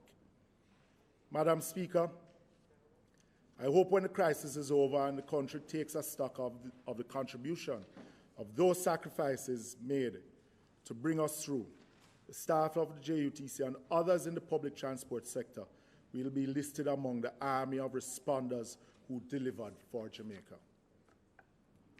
Today, Madam Speaker, I want to use this presentation to highlight my latest concern on the operations of the JUTC and the overall management and movement of public passengers in the Kingston Metropolitan Transport Region. Last year, the minister reported to the House during his sectoral debate that the JUTC was doing well and made approximately 55 million passenger trips in 2019-2020. He said further that with a robust repair program, we would be able to increase the passenger load. He also promised delivery on a range of projects during the year, including electric buses, more LNG units, Wi-Fi on 350 buses, a new time and attendance management system, vehicular locator technology, a fully cashless system, and 15 new buses. He even promised a mobile supermarket. Of course, these did not happen. Madam Speaker, the JUTC is now in full decline, heading for a catastrophic crash, which cannot be blamed on the pandemic, but rather on poor public transport policies and inept management. Madam Speaker, I have to ask the question, I have to ask whether it is the intention of the government to crash the JUTC. The facts are there to substantiate the predicament of the JUTC. Revenue is down, passenger ridership is down, bus availability is down, and bus runout has dropped to 50% of where it was 5 years ago. In truth, overall, the company is down by a half in bus operations and by more than 2/3 in farebox revenue. Yet despite these dismal numbers, the management remains in place. The unskilled, unqualified, and well-connected are being promoted in record time, as shown in recent Auditor General's report. Madam Speaker, the farebox has declined from over $400 million a month in 2015-16 to some $120 million a month, not too far from the over $200 million before the pandemic. In the same period, Madam Speaker, bus runout has declined from 450 daily in 2015 to 208 in 2021. And even if the system did not require so many units because of school closure and the work from home, only 215 regular units and 25 premium units were available anyway. I know the minister may want to challenge these facts, but I am ready to defend them. The corporate operational plan table, as part of the public body's estimates of revenue and expenditure, document shows a drastically reduced service for the 21-22 financial year. Passengers will fall by 40% to 27.96 million, with an average load factor of 32%. Madam Speaker, this is a reduction from 52 million to 28 million in 2 years. Passengers in 2 years. The farebox will be 2.4 billion, which is even doubtful because all targets have been missed in the past few years. Last year, it was only 1.47 billion, in part due to the COVID pandemic. It seems the JUTC is projecting an operational loss. It seems the JUTC is projecting to operate less than 200 buses this year, and I hope the minister will give details in his presentation. It is no wonder hackney carriage operators, route taxis, and robots have taken over the JUTC routes, openly providing illegal stage carriage services in our franchise area, for which the JUTC is licensed as the exclusive carrier to provide 25,000 seats daily. Madam Speaker, the only bright spot is the perseverance of the workers who keep the fleet on the road without the requisite spare parts, drivers getting no units to operate, and all this throughout the perils of the COVID-19 pandemic. The present state of affairs at the JUTC demands rethinking and reimagining. Before any mischief, I mean an operational rethink in terms of the geographical service area, equipment, types of transit services, and how transit services are financed. This opposition is neither suggesting nor would support the closing down of the JUTC. And we will not support any return to the lick shot or the patty pan days of the 1980s, which followed the closure of the JUTC, of the JOS. Madam Speaker, the people of the KMTR, and indeed all of Jamaica, particularly transit-dependent commuters, deserve a modern and safe transport service.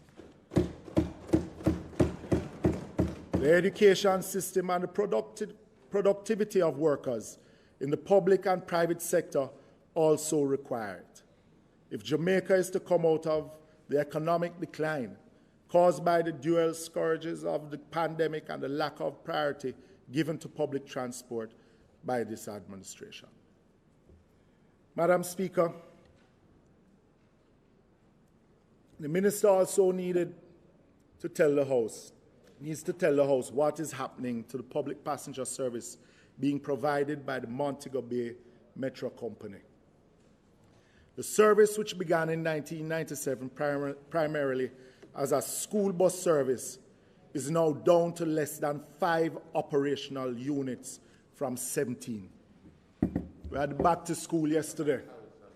And only 5 buses was able to run out yesterday from Montego Bay Metro. A 5-unit service for the city of Montego Bay is inadequate and an insult to the people of our second city, which remains a tourism capital. Madam Speaker, we all heard the heartless announcement by the chairman last week that the company will not dedicate any units to students who returned to face-to-face classes just yesterday in preparation for exams. This is a consequence of the lack of priority by the government to provide adequate service with the provision of new units and spare parts. The financial forecast of a surplus of 105 million is wishful thinking, even against the government's commitment of 254 million promised. But, Madam Speaker, it is unrealistic to increase the fare box from 40 million to 70 million without significant importation of parts to make the units serviceable. I now turn to Works and the National Works Agency. The state of our roads and bridges and other infrastructure and the lack of commitment to maintain and upgrade critical interior road networks remains a concern.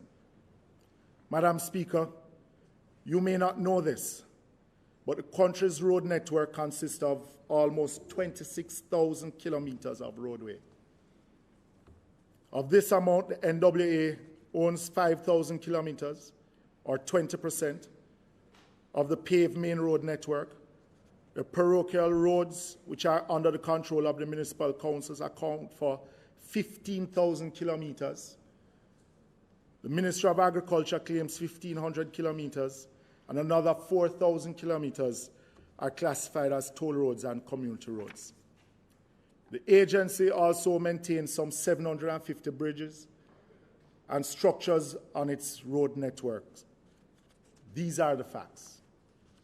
Approximately 55% of the main road network managed by the NWA is rated as bad, 30% fair, and 15% in good condition.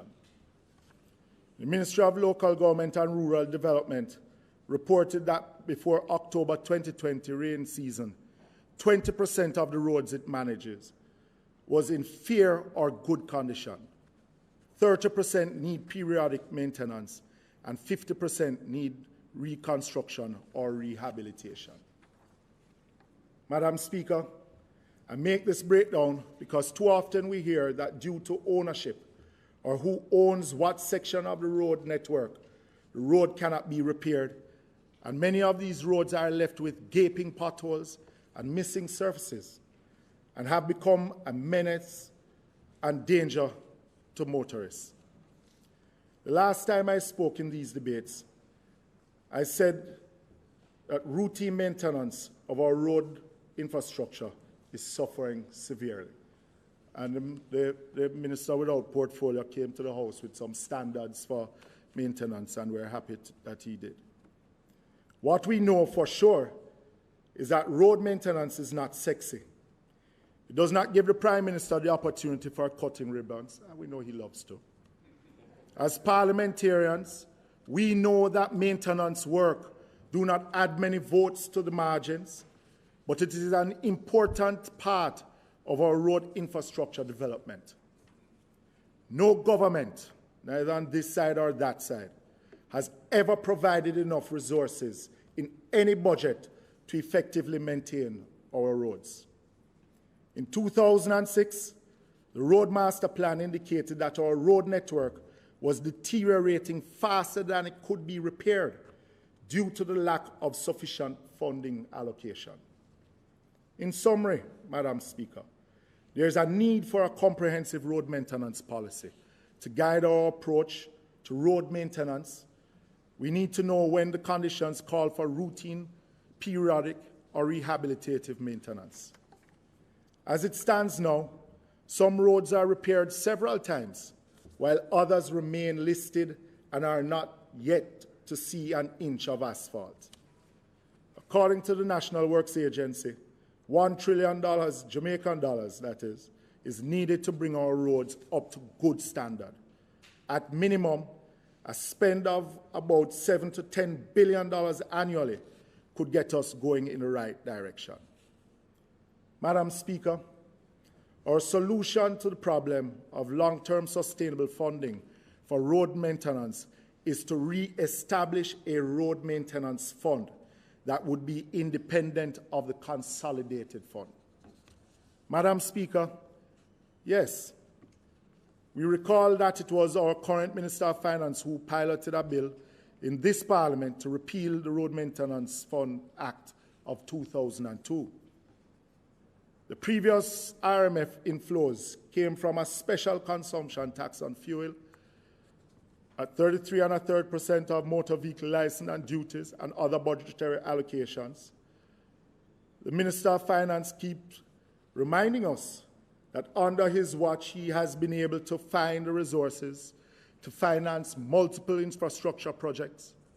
I am sure that he would not mind allocating some of the revenues to a road maintenance fund. We have to think outside of the box, Madam Speaker. We cannot keep doing things the same way over and over. Research has shown that many developed countries have adopted the mechanism of an RMF, Road Maintenance Fund, because it has shown to be the most effective and unbiased way of financing road maintenance. Madam Speaker, there may be the need to combine the financing of all roads under one mechanism and authority.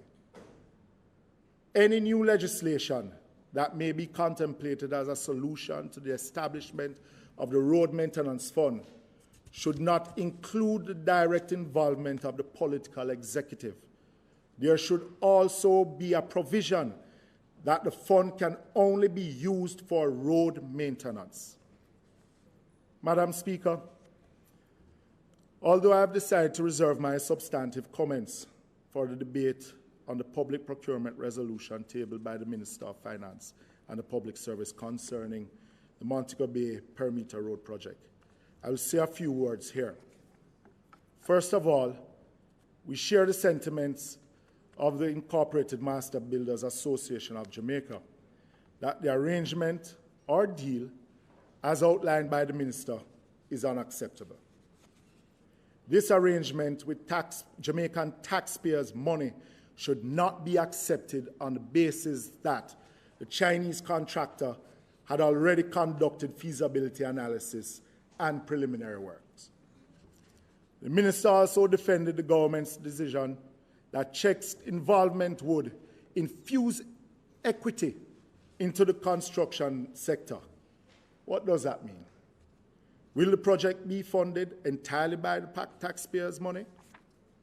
The question I want to raise, Madam Speaker, is the Minister of Finance and, by extension, the government of Jamaica, admitting that the construction sector has not developed during this period to be able to build any bypass road? I hope we hear that later on. Madam Speaker, I use this opportunity to appeal to our motorists once again to obey the road codes and stop speeding. Too many of our citizens have perished needlessly because of non-compliance with the rules of the roads. Sadly, Madam Speaker, since the start of the year, over 149 deaths have resulted from 125 crashes. I've been saying for some time that the budgetary allocations to the unit are not sufficient for them to execute their mandate and achieve a reduction in road fatalities. I believe it is an appropriate time to resource the unit to ensure adequate promotion of road safety education and better driving and riding habits. Madam Speaker, I move to housing. I want to say at the outset, Jamaica needs a renewed urban and rural development framework. In an article in the Sunday Gleaner on May 2nd, 2021, a neighborhood association highlighted the dangers of poor land planning in Jamaica, where despite an increase in the development of our urban centers, we are still facing rapid urban decay. Madam Speaker, the association correctly described the situation as stifling in a concrete jungle. In Jamaica, we are currently faced with radically increasing housing densities and building heights unaccompanied by the actual improvements to the infrastructure. We cannot continue this way. Our current land planning policies, or lack thereof, encourage urban sprawl and environmental degradation. Madam Speaker, now more than ever, there is a need not just for urban renewal in Jamaica, but urban renewal in a sustainable way. The time has come to rethink our national policies on urban renewal, housing, and development. The government needs to focus on holistic development. Vision 2030 is a national development plan, not just a Kingston, St. Andrew, St. Catherine, and Portmore plan. Also, currently, there is a great thrust towards urban renewal, but what about rural renewal? I would like to remind this Honourable House that rural constituencies like mine and many of us in here still struggle with access to essential resources like water, light, roads, and decent housing. You wouldn't understand what I'm speaking about, Madam Speaker. 2030 is only 9 years away, which means that we do not have much time to make Jamaica the place to live, work, raise families, and do business. But how can this take place when communities are still without access to essential services and we lag behind with appropriate legislation? Madam Speaker, we have two ministries that have overlapping functions and responsibilities for land planning: Ministry of Housing, Urban Renewal, Environment and Climate Change, and the Ministry of Local Government and Rural Development. Is there coordination between these ministries and supporting agencies as we strive towards renewal? Madam Speaker, the people of Jamaica are not seeing the coordination. We need an integrated model for urban and rural renewal. We need to recognize the importance of this renewal in addressing Jamaica's most pressing developmental issues. If we want to fix crime, if we want to address public health, and if we want to address environmental issues, then we should invest in urban and rural renewal. Madam Speaker, the government has a draft national spatial plan designed to support social and economic development to fulfill Vision 2030. The question is, when can we expect a final document? There are over 60 pieces of land, housing, and planning-related legislation which have overlapping functions with so many outdated laws governing land and planning matters, no wonder Jamaica continues to have land use and planning problems. How can a Local Improvement Act 1914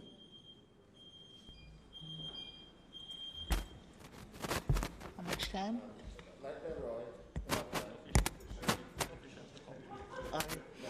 Madam Speaker, I now ask that the member's time for speaking be extended where he is given sufficient time to complete his presentation. Thank you. The question before the House is that the member's time, the member Every be time given I'm generous sufficient. to ask for sufficient time, it goes on and on, you know. Thank you, Madam Speaker. The question is that the member be allowed sufficient time to complete his presentation. Those in favor? Those against? Member? Continue. Thank you, Madam Speaker. Especially thank you to the member of Central Kingston. West Kingston. Sorry, my boss. West Kingston.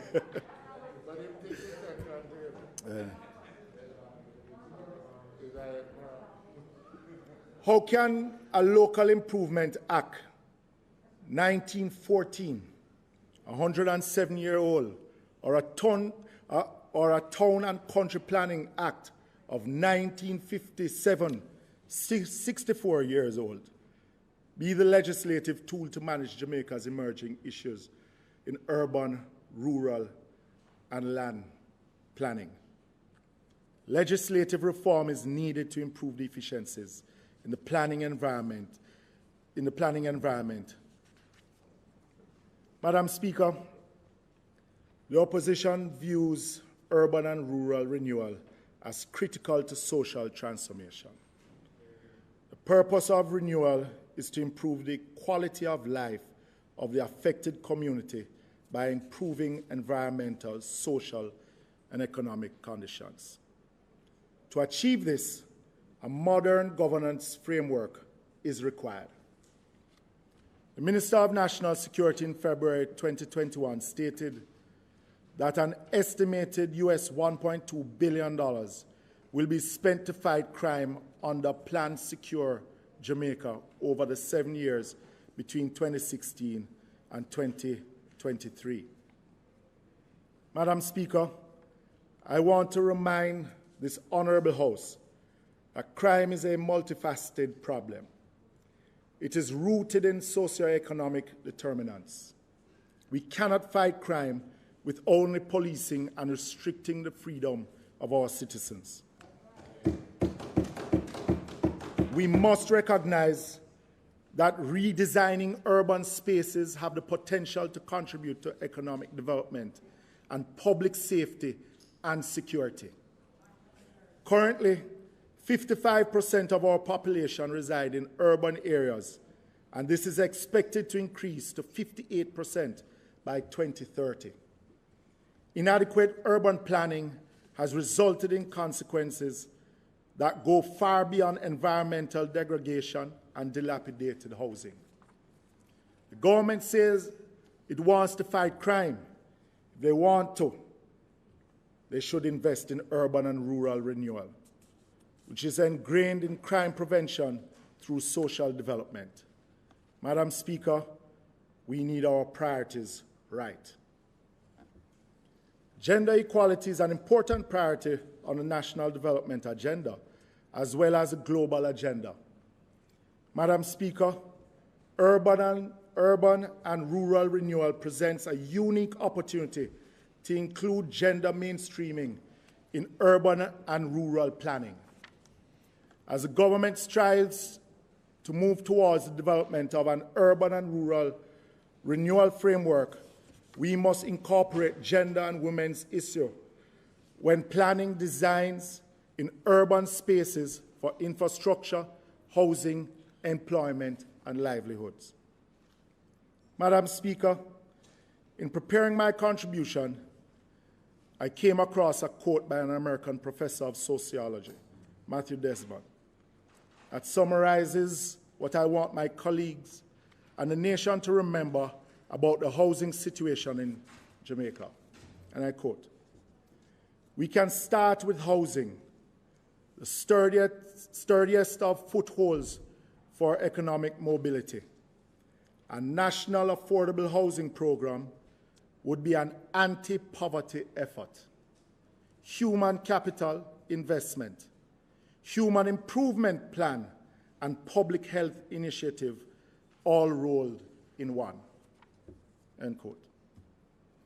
The government needs to focus on its implementation plan to ensure multi-sectoral coordination of the policy. Our people require tangible actions now.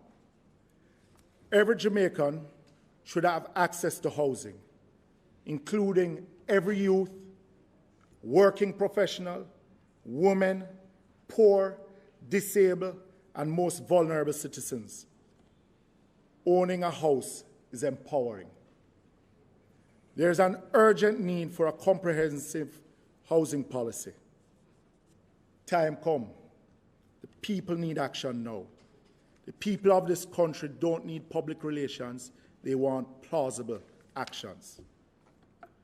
The National Housing Trust model is failing to provide affordable housing to address housing issues in Jamaica.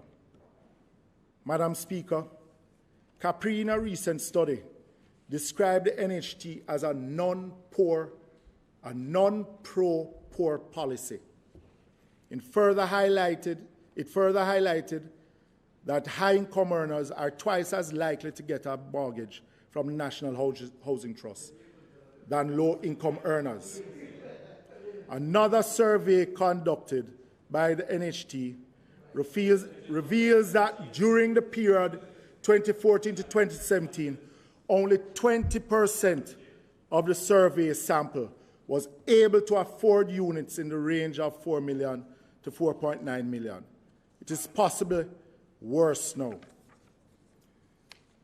We note the statement by the Minister of Housing, Urban Renewal, Environment and Climate Change in his sectoral presentation last week, that the government is working with developers to bring housing units down to an average cost of 5 million for a standard one-bedroom unit and 8 million for a two-bedroom unit.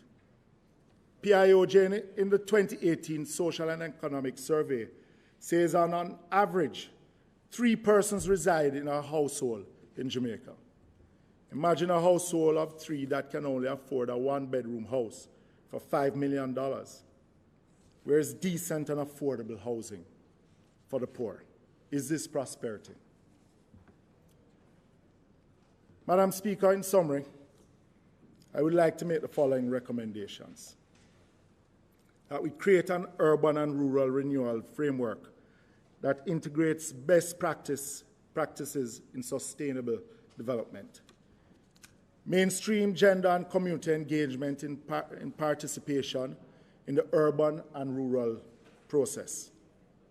Improve monitoring of multi-agency activities and program maintenance and the management of urban and rural planning projects. That we create youth-friendly infrastructure, such as areas for sporting activities, green spaces, and libraries in urban and rural communities. That we integrate information communication technologies in urban and rural renewal planning to address the gaps in monitoring data surrounding housing costs and prices in the housing market. And that we developed a comprehensive database on housing across the island to inform the implementation of the a national housing policy. Madam Speaker, the government must do the right thing as we work towards a vision that sees viable housing opportunities for all. That is all we seek. Madam Speaker, in conclusion, I have set out today a vision and pathways for the critically important physical infrastructure sector, which lays the foundation for a better quality of life for our people. Indeed, our people deserves better. We must end the incessant talking and the persistent writing of studies and move to take decisions and implement them because the people deserve better. The people will not continue to be patient with us while life becomes more difficult and brutish for so many of them. These debates are usually the place for criticism and attack, but today I've opened a storehouse of ideas that will better our people if implemented. Indeed, it will help you to build back stronger. We agree on both sides that more can be done. Indeed, more must be done for the people of Jamaica. Housing has to be more than concrete edifices, but must now be set in a new context of improved urban and rural quality of life which our people deserve. Housing policy must not be divorced from the social policy, public security, and economic livelihood. Public transport must be revisited because the movement of people is critical to economic growth. There's no prosperous country where people cannot get to their destination in reasonable time, safely and cost-effectively. The road environment must be addressed as we develop a new culture of maintaining our road network, not just focusing on new highways, but how to keep our minor roads, communities, and farm roads connected to the highway system.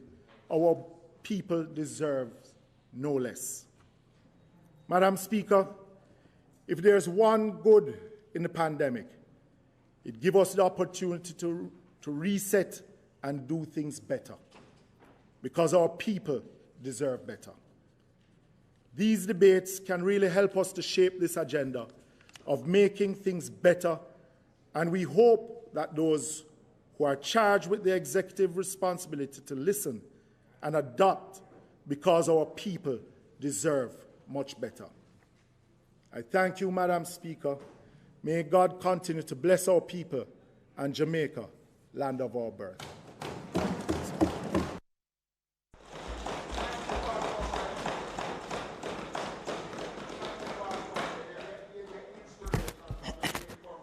Madam Speaker, excellent presentations. I want to congratulate the presenters, Minister Shaw and MP Phillips. Now, Madam Speaker, I now ask that the debate be suspended. The question before the House is that the sectoral debate be now suspended. Those in favour? Those against? The ayes have it. The debate is suspended. Thank you, Madam Speaker. Madam Speaker, I wish to indicate that the debate on the Public Procurement National Development Project, Montego Bay Perimeter Road Order, that this debate will resume at this time, and I would ask that members who wish to contribute to do so now, after which the Honourable Prime Minister will close the debate. Madam Speaker. Madam Speaker, thank you. Madam Speaker, I have some concerns about the order which was tabled in Parliament by the Minister of Finance. Madam Speaker, on the surface, it appears as if this order is designed to deliberately and consciously circumvent the procurement processes of the country. Madam Speaker, while there is no gainsaying, you can respond when I'm finished. You can respond when I'm finished. While there is no gainsaying the importance of this project, and I would never challenge the importance of this project, I do not believe this order is necessary for this project.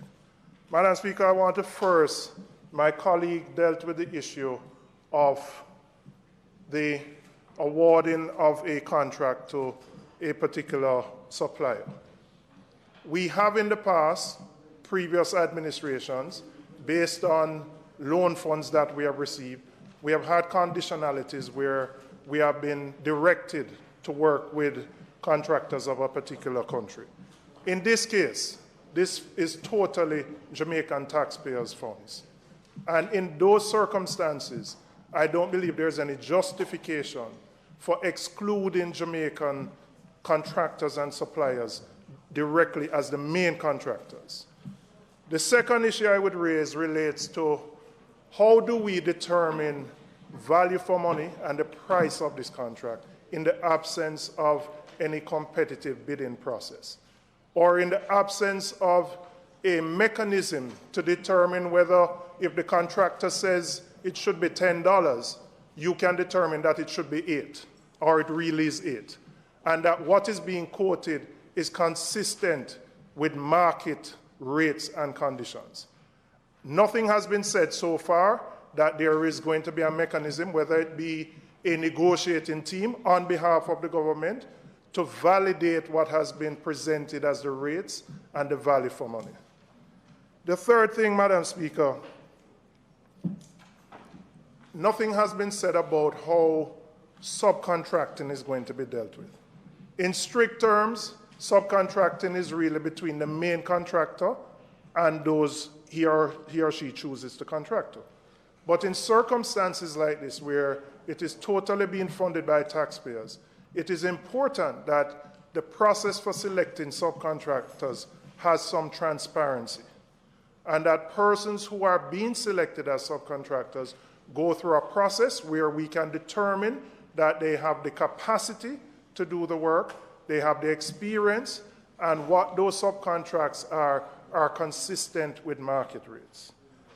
And Madam Speaker, we are also concerned about the mechanisms that will be in place to ensure effective monitoring of this project in the absence of any of the procurement rules that exist, to again ensure that value for money is received on behalf of the taxpayers.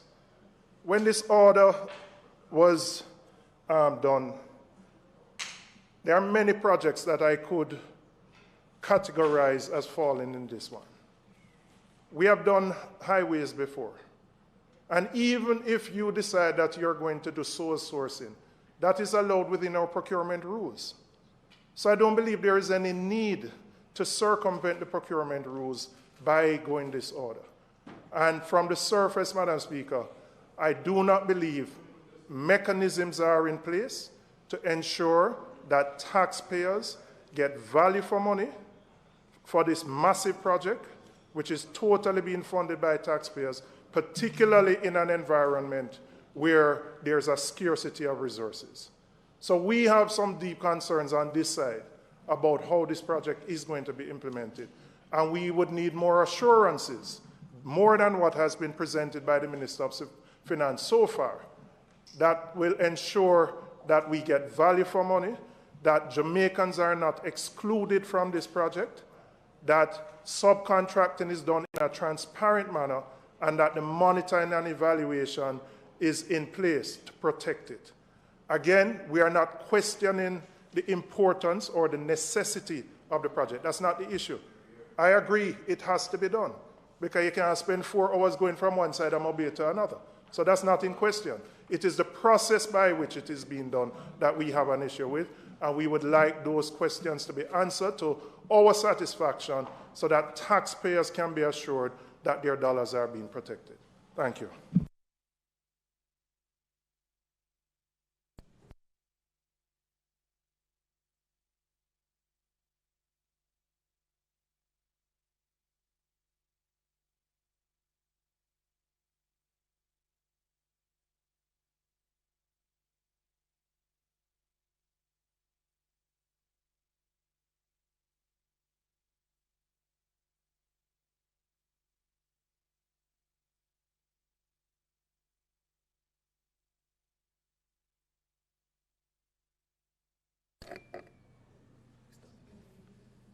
Madam Speaker, this is about the award of a $30 billion contract, funded by taxpayers, being awarded without any regard to the financial benefit or competitive bidding and procurement transparency. The primary reason advanced by the government for using this route, as stated by Minister Clark, Nigel Clark, in Parliament last Wednesday, quoting him, because the Chinese contractors had already conducted feasibility analysis and preliminary works. Madam Speaker, this is a total and complete nonsense and cannot be accepted by the Jamaican taxpayer or the local construction industry. Jamaicans are to be satisfied with the fact that the government has inserted in the contract, or as stated by the Minister of Finance last week, that the GIC rates should be observed. Madam Speaker, this has been a vexed question for years with this particular contractor. In Jamaica, the laws and the rules of Jamaica apply to all. It should apply to all. In the construction industry, our Jamaican workers, be it a foreign entity doing work here in Jamaica or a local entity, should observe our rules and laws here and the standards. And both administrations shouldn't feel pleased, as the minister said, we should feel good that it is now included. But the workers working with this contractor has been crying for years. And it shouldn't be that we are now celebrating the fact that it is now included. Because that is no victory for the workers. In fact, Madam Speaker, if the government was really to look out for Jamaican contractors, it would have included in the agreement that local construction firms must be given certain packages on this project, just as you did, Prime Minister, on the South Coast Highway from St. Thomas, the St. Thomas leg. But when we talk about that as if we have no company in Jamaica that is able to carry out a project like this, when it is an entity such as the National Contracts Commission, which approve contractors, grading them 1, 2, 3, 4, saying that they have the ability to carry out projects like these. But now when time comes and it is taxpayers' money, none of them are equipped to. Then something is wrong with the grading process of the NCC then, if that is so. Our grade 1 contractors have become subcontractors for foreign firms for a very long time. And we're not saying on this side that we are not appreciative of the effort of these companies and that the project, as Member Robinson stated, that it is a needed project. Because we on this side have also spoken about the importance of that project when we were on that side. But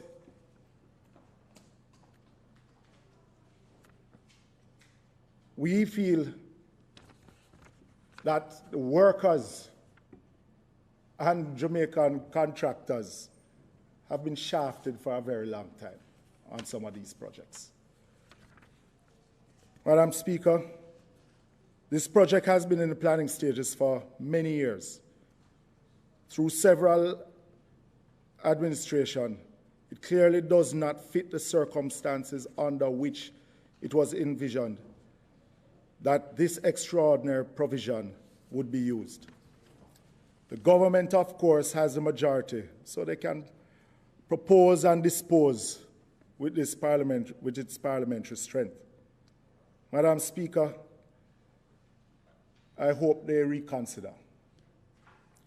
It will erode the gains made in our procurement system and in the process of transparency and openness in our contract award process. We saw when a similar matter was done with the police used car, and you see what happened. One will recall that the first major toll road project in Jamaica, Highway 2000, was designed by a consortium of local and international engineers. This design and other studies included traffic studies and geotechnical and hydraulic surveys, which formed the basis for invitations locally and internationally for bids to undertake the project under the public-private partnership model. Close to 67 expressions of interest were received, with Boye, after an intense and transparent process, selected as a preferred bidder. And we have no problem if this contractor is selected in such a process.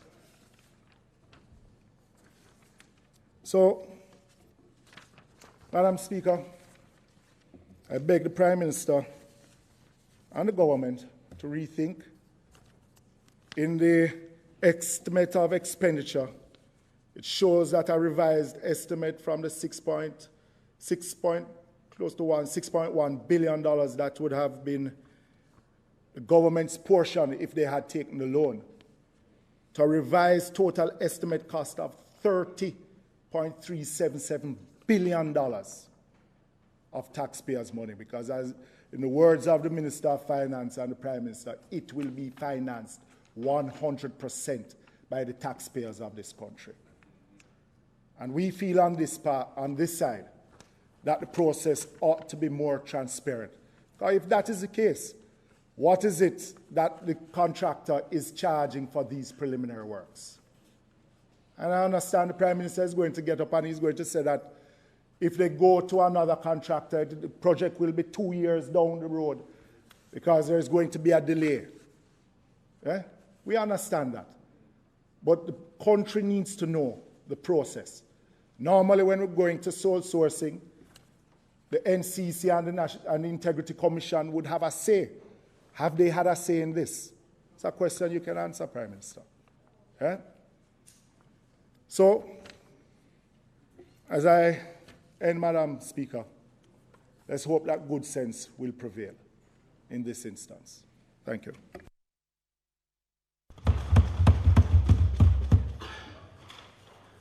Thank you. Madam Speaker, I thank my colleague members on this side who have stated some real concerns around the process which we are being asked to bless here. Madam Speaker, a foreign multinational contractor is getting a multi-billion-dollar contract for this Mobe bypass project. And the government of Jamaica is proposing to waive the normal requirements for a transparent procurement process involving competitive bidding. I have some real concerns about this, and I will speak to them this afternoon. First of all, the Public Procurement Act 2015 provides for a waiver of compliance with national procurement rules for national development projects that have been approved of such by Cabinet and by Parliament. Now, one issue, which is a sort of preliminary issue of concern that I have, is that the order that the Minister signed, and which he tabled last week and had wanted to get approval for last week, had I not objected to the rushing through of this thing, says in the preamble that the Honourable Houses of Parliament approved the declaration of a development project known as a Montego Bay Perimeter Road Project to be a national development project. Now, Madam Speaker, I checked, and I didn't think there had been any approval given, contrary to what the order says, by Parliament. I checked, and it was confirmed that no such approval has been given. The order itself which is a signed order seeking to be affirmatively approved by this House and by the Senate in due course, doesn't provide in it any approval of the project as a national development project. The role of the order is not to do that. The role of the order is to exempt the project from the provisions of the Public Procurement Act 2015. When you look at the Public Procurement Act 2015, it defines a national development project as meaning a development project approved by the Cabinet and Parliament. The order is bad on its face and should be withdrawn because it has not been approved by Parliament. The only reason why this has come to Parliament is because there's a transparency requirement in the Act of 2015, which is that an affirmative resolution of both houses is required before the Minister of Finance can waive compliance with the procurement rules. So, Madam Speaker, that's a preliminary issue. It's a legal issue. And in my view, this order is bad on its face and must be withdrawn because it states that Parliament has approved this as a national development project and it has not done so. Furthermore, and this is a substantive point now, as has been said, the procurement rules of this country are a vital process to protect Jamaican taxpayers from the waste or other misuse of public funds that happens frequently when government is purchasing goods or services. The provision for a waiver of those critical rules is only appropriate where it is necessary to enable large, complex, and important projects to proceed. This road project is large, and $30 billion is a lot of money, but it is not unusual or complex as a project. Jamaica has been building new major roads and highways for a long time now. There is no compelling need for the procurement rules to be waived for this project. Furthermore, Madam Speaker, major road projects are generally very expensive, which is why it's absolutely important to ensure that taxpayers get value for money in doing these projects. The best way of ensuring value for money is by allowing competitive bidding by qualified contractors. And perhaps the signature project of the last 2 decades, which was what is now called the East-West Highway, went through such a process, and a good road was built as a result. Madam Speaker, competitive bidding is a tried and tested way of ensuring value for money in public procurement for large projects. And without it, there can be no certainty of value for money because the process involves no transparent price discovery. Madam Speaker, this Montego Bay bypass project differs from the other major road projects in recent years in a fundamental way, though, and that is how it is being financed. Most of the past projects of this nature that we have had in recent years were financed by loans, and in the case of the projects done by China Harbour, loans from Chinese government lending agencies. This time, the project is to be financed entirely by Jamaican taxpayers from the annual budget. That is what we were told. We were told that by the Minister of Finance and by the Prime Minister in the budget debate. This means that the previous compelling reason for going with a foreign contractor without a competitive bidding process, which was that that was a basis on which the financing was available, does not arise in this case and is no longer a reason for going that route. Why has the government skirted around ensuring a transparent procurement process since this project has been in the planning stage for a long time now? it seems far too convenient to come here with this request for a waiver of transparent procurement requirements at this 11th hour. Madam Speaker, the main reason for this waiver that has been provided by the Minister of Finance and before him the Prime Minister in his contribution to the budget debate is that it would be unfair to the contractor, China Harbour in this instance, to pursue a competitive bidding process because they've already done design work and other preliminary work in anticipation of getting the contract, which would have been guaranteed for them if, as had been originally anticipated, the project was being financed by lending agencies of the Chinese government.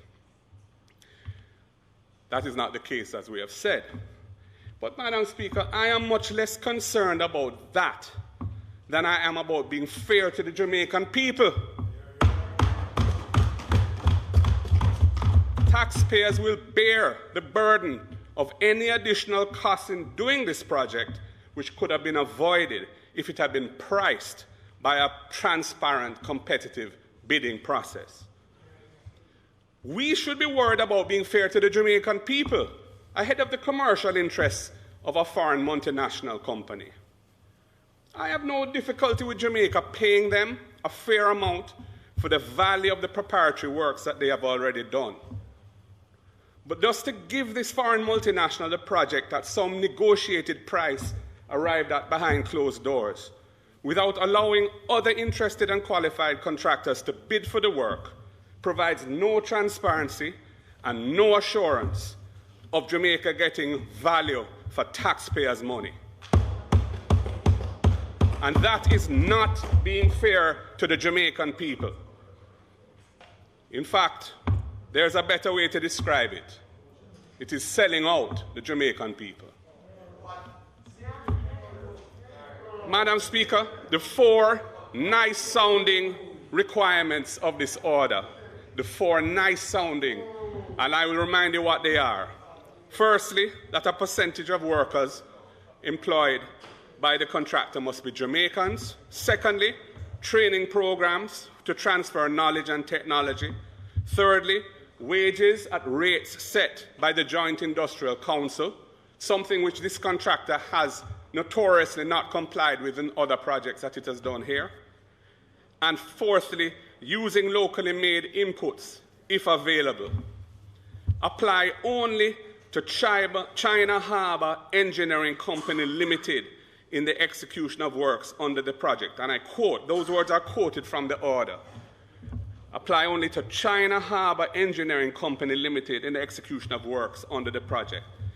Madam Speaker, many Jamaicans will be very skeptical about these nice-sounding conditions, and with good reason.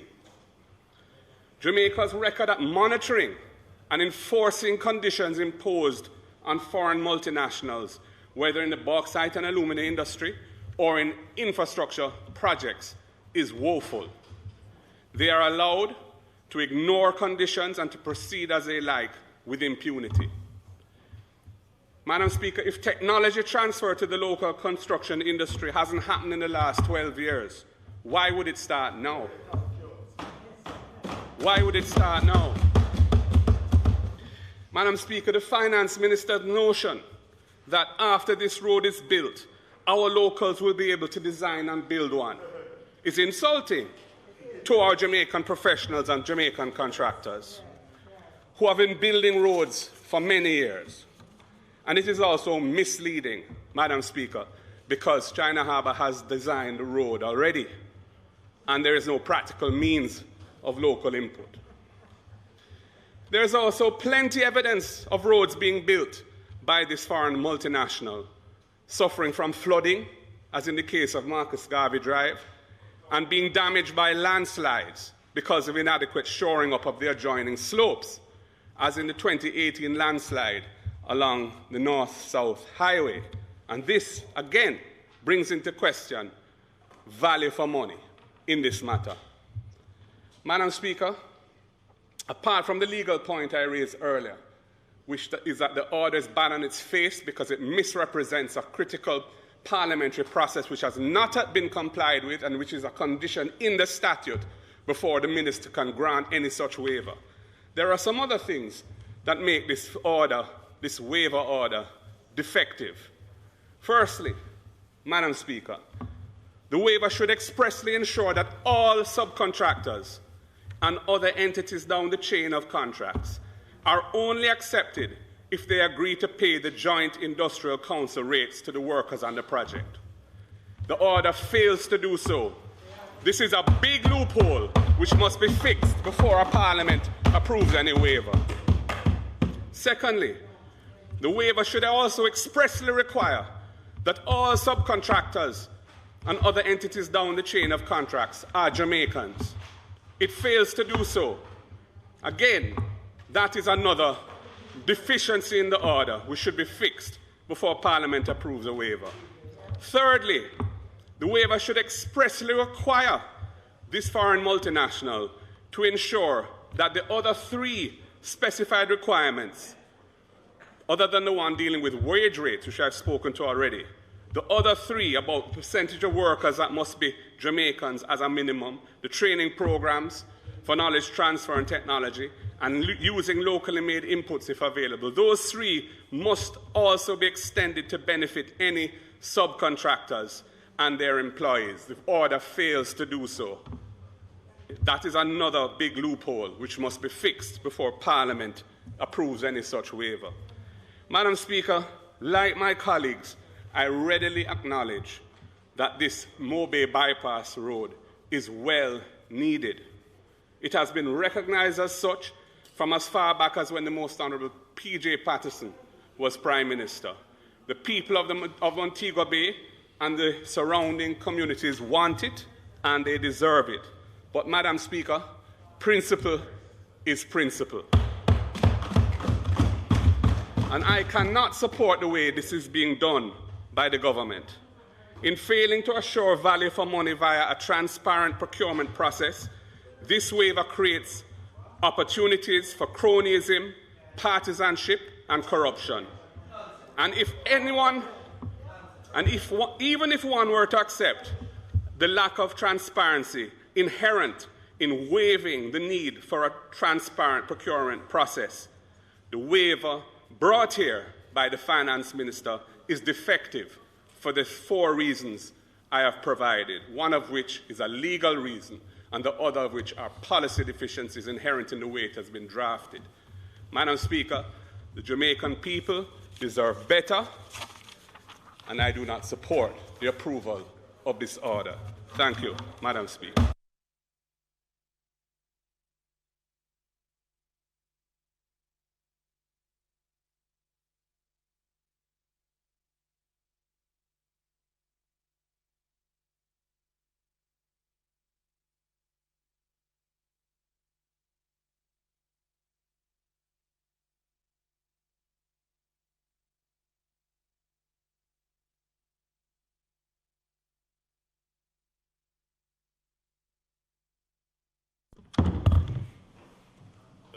Thank you, Madam Speaker. Madam Speaker, I am taking this matter on behalf of the Minister of Finance. Madam Speaker, I want to thank the members opposite who have participated in this debate and have expressed important opinions, some of which are valid. And I want to say from the outset that the government thought long and hard about going this route before we entered upon it, because we are quite seized of all the issues as it relates to the contracting with overseas firms, issues of securing value for money, the transparency of the use of public funds, all the issues that have been raised here quite ably by members of the opposition. So it is not a matter that we take lightly. I would also want to say, Madam Speaker, that this is not a route that should be used with any form of frequency. precisely for the reasons that have been raised. But I wish to point out, Madam Speaker, that it was the government at the time, led by our friends opposite, who made a change to the procurement guidelines in 2015. Madam Speaker, and they did it for good reason, because it was quite clear that the old procurement rules could not facilitate the level of development that we wanted and the speed of development. I recall a sort of a conversation between myself and the then Minister of Finance, who former leader of the opposition, who is not here. I wish he were, because he could verify, where we pointed out, we were discussing the issue of strategic investments, that we needed to have a special legislation to deal with strategic investments to move them through quickly. It was at the same time, Madam Speaker, that by virtue of the IMF framework, we had revised many of our laws to clarify and to give institutional definition around things like incentives and so forth. And it was a sentiment shared across the floor, yes, that this needed to be done, that there will be, at some point in Jamaica's development, special projects that are large and complex and frontier projects that would require the government to enter into direct contracting. I believe that this project is one of them. I believe that the Montego Bay Perimeter Road, as acknowledged by the opposition spokesman on Transport and Works, as acknowledged by the opposition spokesman on Technology and by the leader of the opposition, that it is a national project.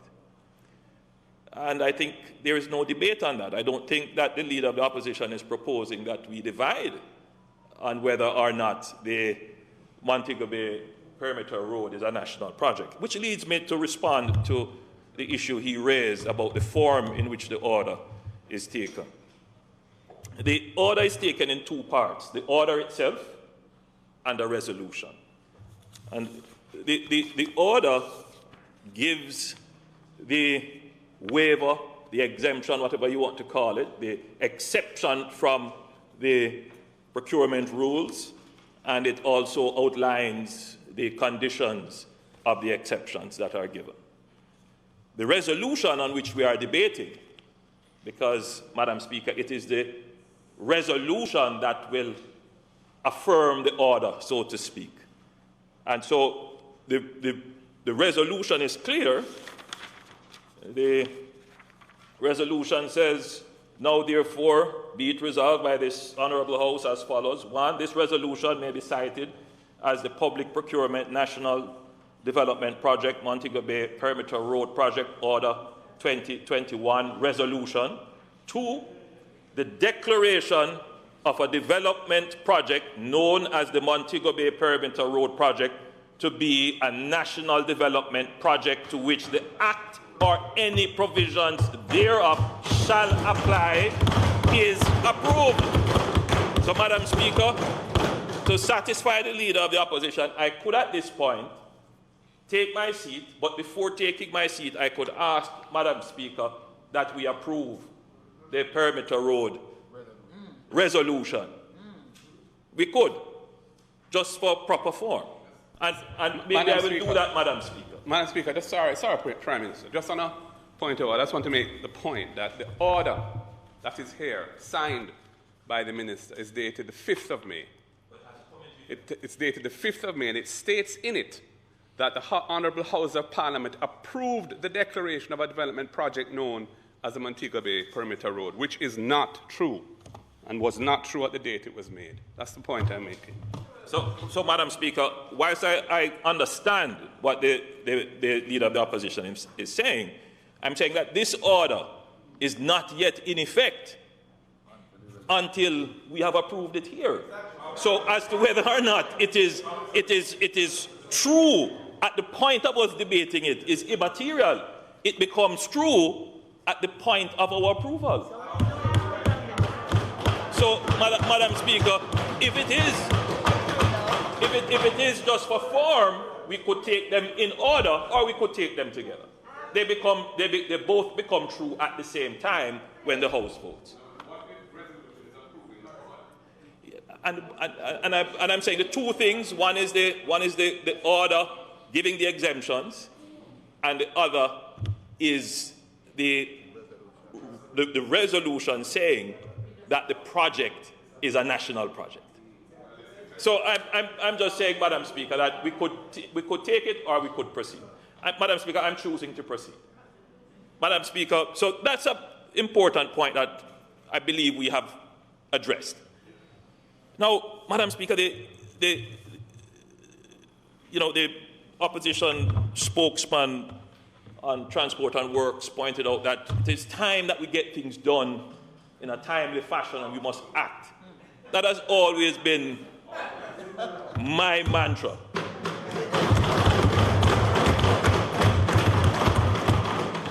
Getting things done.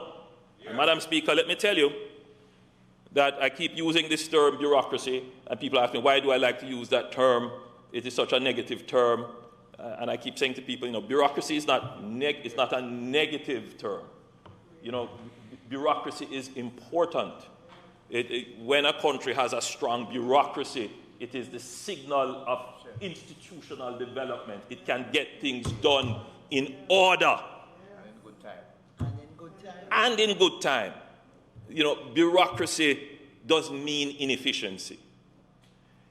Madam Speaker, where we are in our development as a country is that we are developing our public administration, and Jamaica has done very well in expanding its public administration.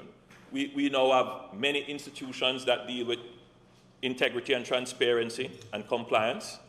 We have institutions that deal with procurement. We have institutions, Madam Speaker, that we've always had that deals with oversight of our parliamentary operations. We have institutions in our public administration that deals with our fiscal affairs, the management of our fiscal accounts and so forth. And we keep expanding them. The challenge now, Madam Speaker, is how to get them all to work together very quickly. We have added recently a public sector investment element of our public administration. And it can become overwhelming. But as we progress through exercises like these in Parliament and we debate what we need to do, our public sector agents develop a better understanding of how the public sector works and works together. So, Madam Speaker, where we are now is not trying to circumvent the very institutions that we have debated here in Parliament and established. What we are trying to do is to make them work as we have defined them. And the presentations by the leader of the opposition and others would want to suggest that in some way the government is acting outside of the established institutions, outside of the law, that the government is acting in a way illegally. Madam Speaker, I rush to the discerning ears and listeners to say that that is not the case. The very people who would want to create that narrative were the very people who created the law to allow for this.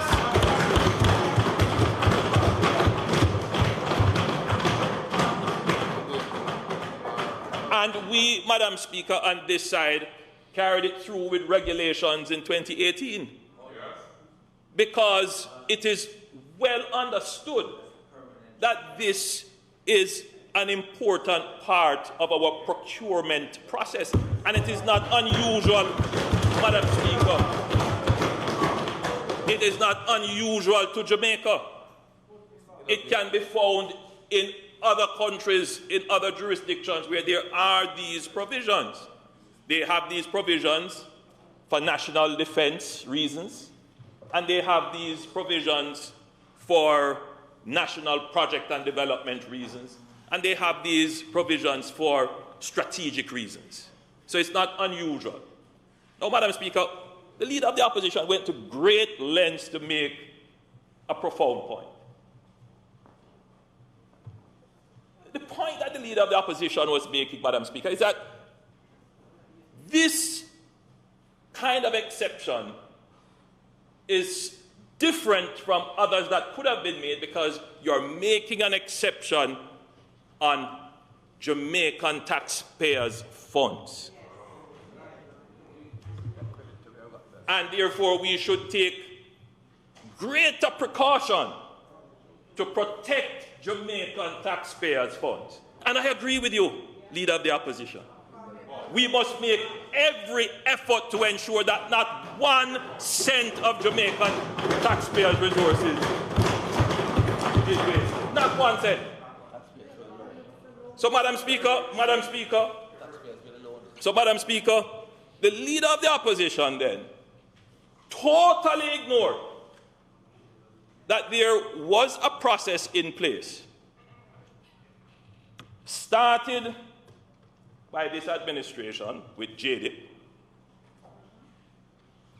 but continued and expanded by the administration led by members on that side called MIDP, where multiple times what we are proposing to spend here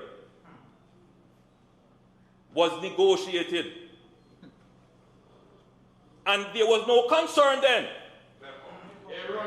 that there was any concern about value for money.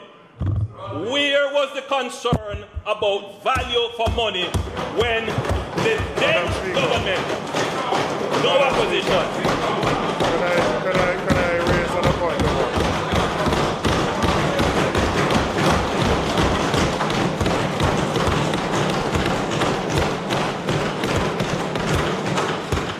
The Prime Minister has said there was no concern when we were on that side about value for money with MIDP.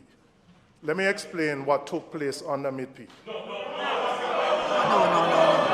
Because his statement is misleading the House. Madam Speaker, I would invite His statement is misleading the House that there was no concern.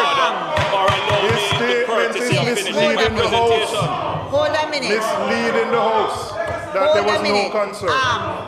Member, if you rise on a point of order, then what I want you to do is to say exactly what your point of order is, not to do an explanation. Sure. The point of order is that the Prime Minister is misleading the House by saying there was no concern on this side about value for money with MIDP.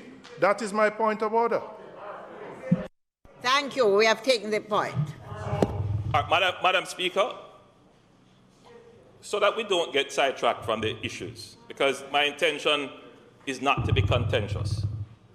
My intention is to help the public to understand what it is we are doing and to remove any shroud of lack of transparency that is being created. I will then rephrase what I was saying.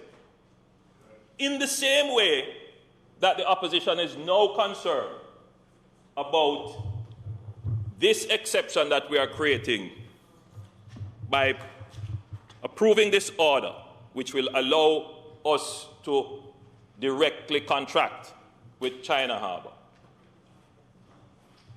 That level of concern should have been expressed with equal energy and vociferousness at that time, because, Madam Speaker,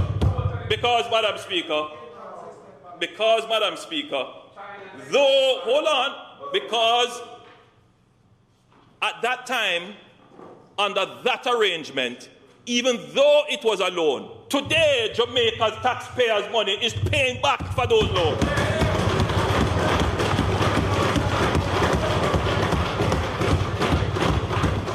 So, Madam Speaker, I just want the public to understand.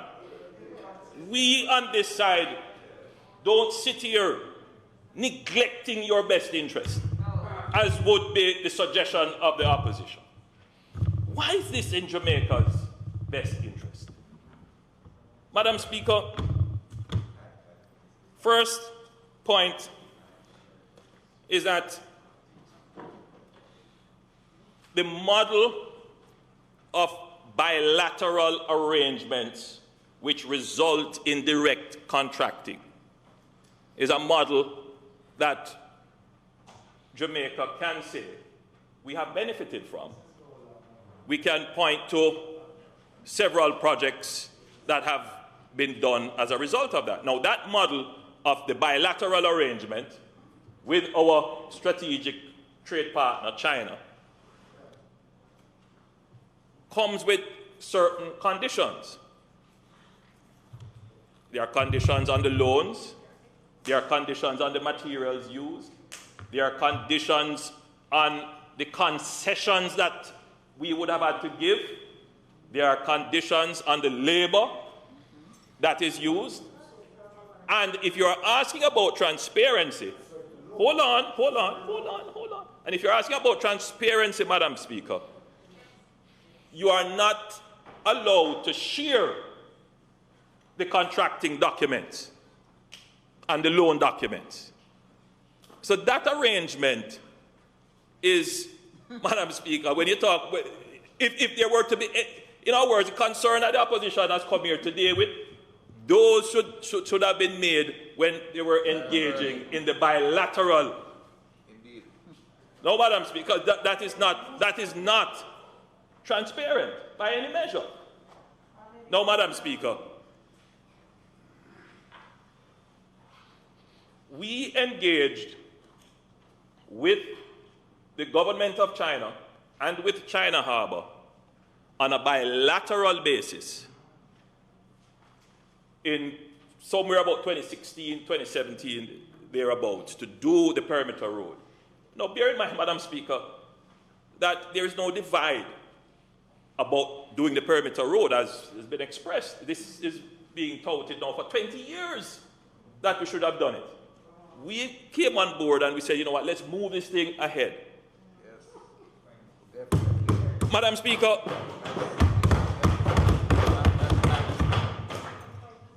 we'll keep the people informed. You object to the road. Upon reviewing our fiscal affairs, we found, Madam Speaker, that it was in the best interest of Jamaica not to pursue another loan from our strategic partners in China.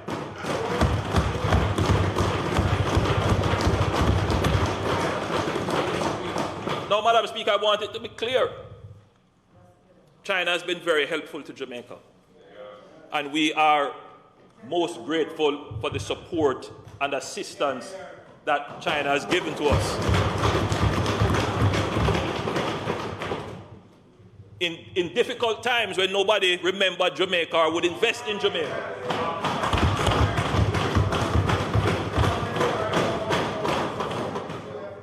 But we always act with principle and in our interest. And it was in our interest to change the relationship from a borrowing one to one where we can finance projects or China can invest strongly in Jamaica. And that is what we have now, Madam Speaker, an investing relationship. Now, Madam Speaker, a further point on this. It is also in Jamaica's interest to operate in good faith. Very key when we're dealing with bilateral and international relations. Now, China Harbor engaged with us and the government of China, the Exim Bank of China, engaged with the government of Jamaica in good faith on the same mechanism as was done under Mid-P. Same mechanism. And therefore, China Harbor went ahead, Madam Speaker, and made investments in doing the pre-feasibility, in doing their geotechnical and other such works. They would have mobilized, Madam Speaker, they would have mobilized for this project with the expectation, Madam Speaker, that they are going to get this project. We, in the middle of it, changed our position and decided that we would no longer go the route of borrowing, we would fund it out of our cash flow, our budget. Thirdly, Madam Speaker, let's look at this procurement process. Yes, we could say, let's put it to tender. Now, the tender process for this, with the best effort, would be a year, or probably a little bit more than a year, with the best effort. In fact, it probably would be more, because other contractors coming in would ask for two things. One, they would say, for me to come into this process as a new contractor, China Harbour would have to be excluded, because China Harbour would have an unfair competitive advantage.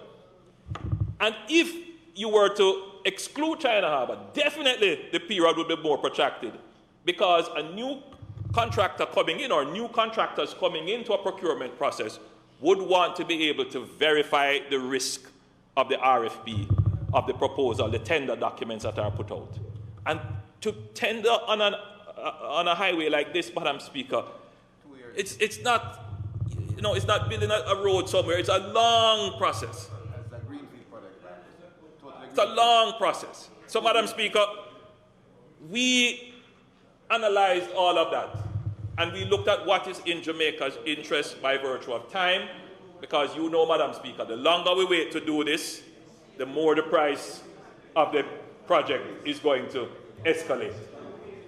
So we looked at what was in Jamaica's best interest. Now, having said all of that, we come now to the real core of what the leader of the opposition and others who have spoken have said. The issue of value for money. The issue of value for money, as I said, existed under the bilateral contracting process, and it is an issue here. Now, how did we get around this issue of value for money? Meaning, how did we guarantee or give as high a possibility of guarantee of securing value for money to the Jamaican public? Well, there are a couple of things. One, Madam Speaker, this project will be designed according to what is called, let me make sure that I have the right terminology, the American Association of State Highway and Transportation Officials. So that along, Madam Speaker, with ISO standards and our quality management plan, will ensure that the quality of the work is guaranteed. So whoever, Madam Speaker, will be the project engineer or the project supervisor, that is the standard against which they will be judging all output relative to payment.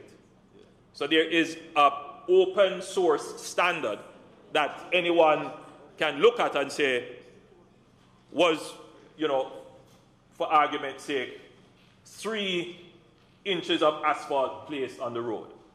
That is the standard required. And I don't know what that standard is. I'm just saying that for argument's sake.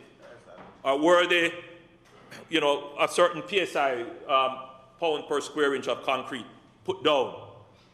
That can always be tested. So there are standards that are open and transparent, and it is to those standards that the works will be assessed. So that's number one. Madam Speaker, number two, Jamaica developed, the NWA specifically, a system that they call the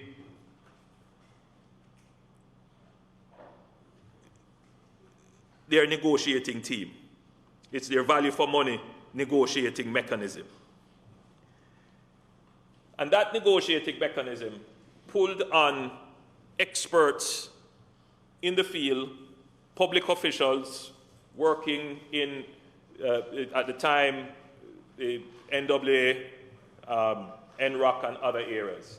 And that negotiating team would negotiate the price of every element of the contract with China Harbour. That is what was done under MIDP. And that is how we were able to secure, as best as possible, outside of a competitive process, value for money. So we have a process in place, of which the opposition well knows. The member from Northwest Manchester said, yes, the Prime Minister is going to stand up and tell you that this process is in place, because obviously he has asked and he has been told that there is this process in place even when we were doing the bilateral contracting arrangement, from which we got JDIP and MIDP. And, Madam Speaker, let's expand the minds of Jamaicans listening. Even in a competitive contract, Madam Speaker, there is still some level of negotiation that you will have to do. And let us also be clear. A competitively let contract does not always lead to the best result. Most times it will, but not all the time. Because, Madam Speaker, from where I sit in the Ministry of Economic Growth and Job Creation, sometimes, Madam Speaker, we have selected on competitive bids the lowest cost tenders. And you know what that, Madam Speaker? After we select them, they end up can't do the job for the price they promise. We end up having to go and negotiate with them. And we end up, Madam Speaker, paying much higher than what they told us they could do it for. So, Madam Speaker, I'm not in any way trying to diminish the value of competitive tenders. It is important, no, but we must expand the conversation. Because in trying to create a negative narrative, we as public opinion, public leaders, Madam Speaker, we have a duty to bring knowledge to the people. Can't be just one-sided in our conversation. So, this is a discretion provided in the law for the government to use. And it is not a discretion that should be used arbitrarily or wantonly. And the government is seized of it, which is why I am happy for this debate to explain to the public that the government isn't doing anything nefarious or hiding anything or trying to, in some way, create. At some point, you have to have some faith in your government that the government is going to act in your best interest. So, Madam Speaker, Madam Speaker,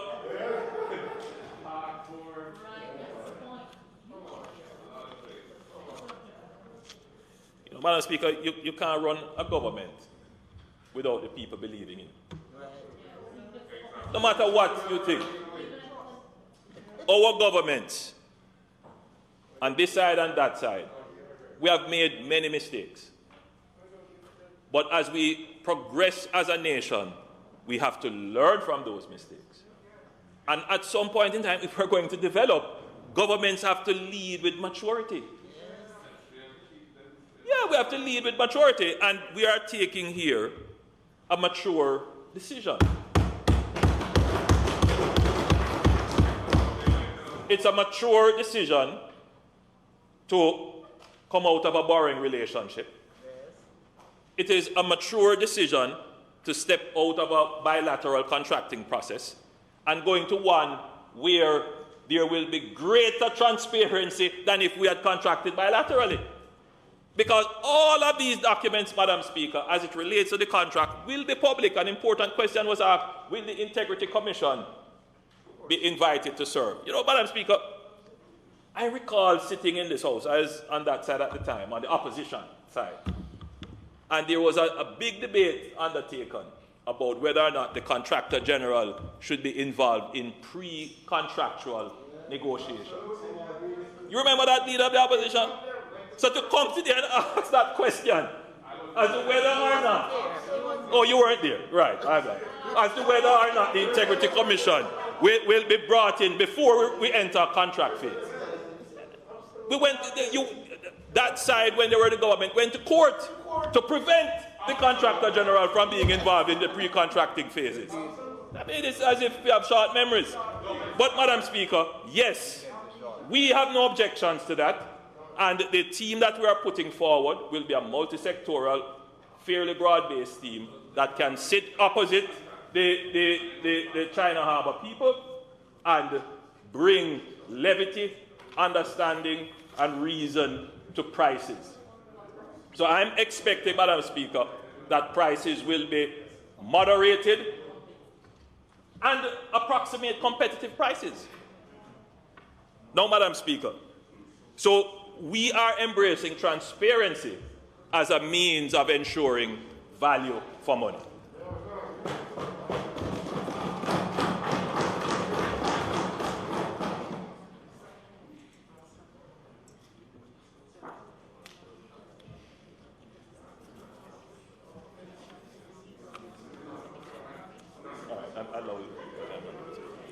So, Madam Speaker,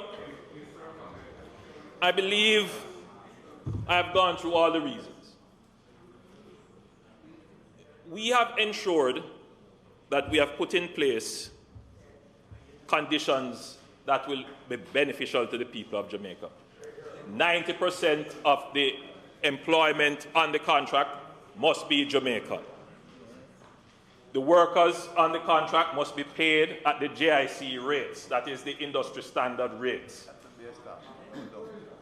Important question was raised, I believe it was raised by the leader of the opposition, well, all three speakers, regarding outlining in the contract how subcontracting will operate. Madam Speaker,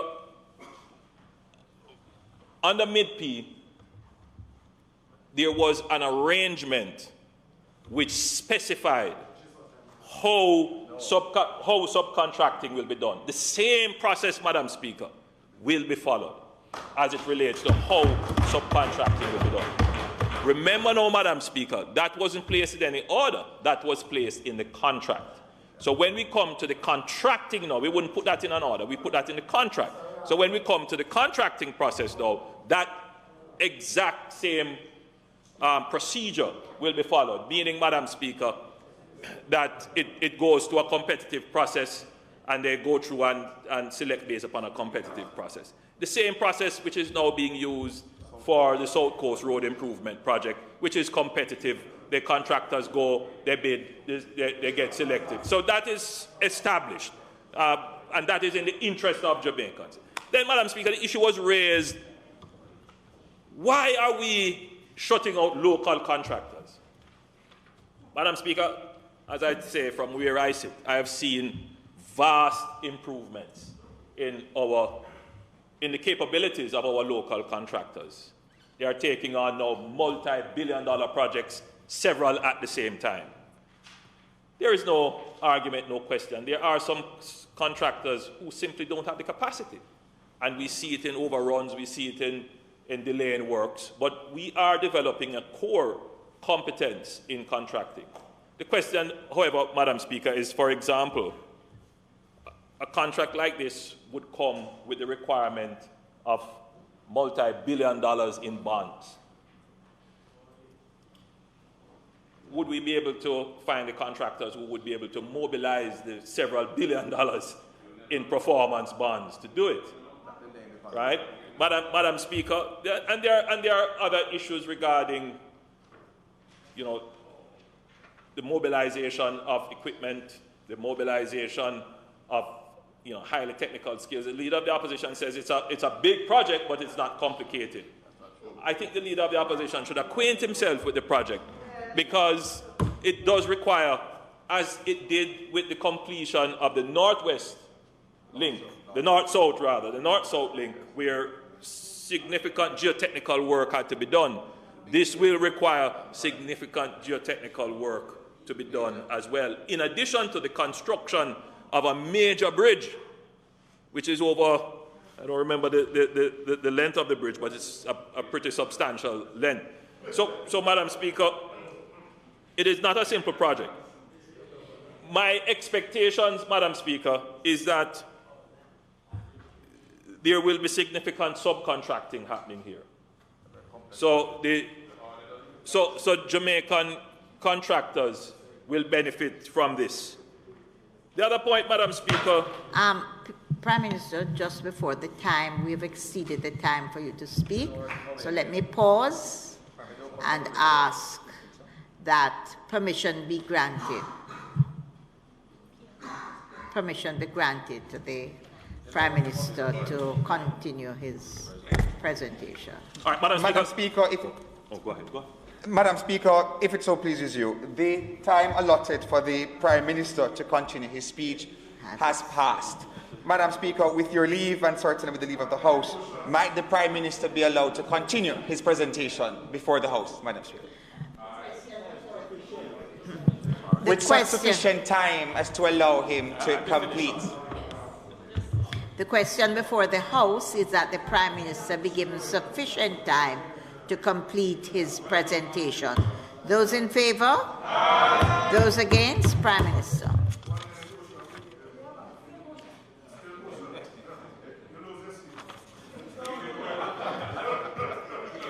So, Madam Speaker, my final point about benefits to Jamaica. Under this model, there will, as opposed to the bilateral contracting, the government of Jamaica is not positioning itself to provide any special incentives or waivers. So, Madam Speaker, as was given under previous arrangements, we are not expecting to give any fiscal waivers or considerations under this. So I just want that to be clear. So all taxes that apply will be applicable under this arrangement. So, Madam Speaker, I'm going to just yield for a moment. The Attorney General just wanted to clarify a legal point, which if members agree, I will yield and have her just make the clarification. Madam AG. Thank you, Prime Minister. Madam Speaker, grateful. Just to put on record for members of the Honourable House, as well as for those who are listening, that the Interpretation Act provides in Section 30 that the term subject to affirmative resolution, when used in relation to any regulations, shall mean that those regulations are not to come into effect, into operation, unless affirmed by a resolution of that House. And at Section 30, subsection 1, that all regulations made under any act or any lawful authority and having legislative effect shall be published in the Gazette, and unless otherwise provided, shall take effect and come into operation as law on the date of publication.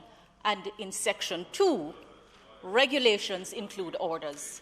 So the impression, the ground in respect of the date, the Interpretation Act tells you how that is to be dealt with. For those who would hear the point and believe that there is a defect in respect of the order. Thank you.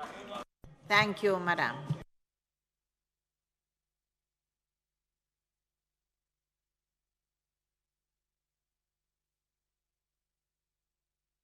Sufficiently address the issues.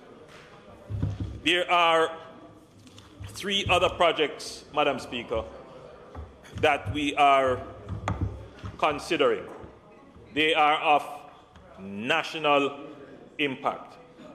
But before we even venture, we want to see how this one works in terms of the contracting, the negotiating, and, Madam Speaker, these things shouldn't be, secret.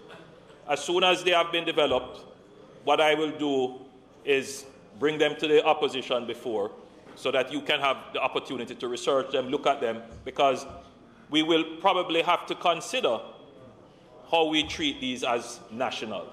And so, Madam Speaker, declaring the project, by the way, just to be clear, declaring projects as national projects does not necessarily mean that they would automatically be exempt. There might be other reasons why you would want to declare a project as a national project, to indicate how serious the government is, to mobilize all public resources around it. So the process of declaring a project a national project should not just be looked upon as trying to circumvent. And it's not all the time that we would be seeking to have the procurement rules obviated by virtue of declaring a project a national project. I just wanted to be clear on that. So, Madam Speaker, may it please you, I therefore put the resolution. I therefore put the resolution for the affirmation of the House. Now, therefore, be it resolved by this Honourable House as follows. 1. This resolution may be cited as a Public Procurement National Development Project, Montego Bay Perimeter Road Project Order 2021 Resolution. 2. The declaration of a development project known as the Montego Bay Perimeter Road Project to be a national development project to which the Act or any provisions thereof shall not apply is approved. And 3. The Public Procurement National Development Project, Montego Bay Perimeter Road Project Order 2021 is hereby affirmed. The question is that the Public Procurement National Development Projects, Montego Bay Perimeter Road Order 2021 and resolution be approved. Those in favor? Aye. Those against? The ayes have it. Divide.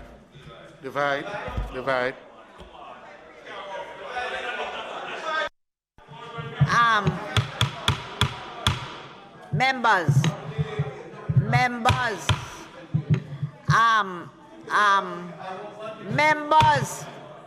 please, House Leader, Opposition Leader, I'm very sorry, but I had the Prime Minister read the resolution, I read it, and it was approved.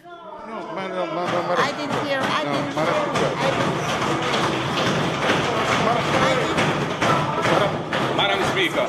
Madam Speaker, we called for a divide. When you put the resolution, we call for a divide.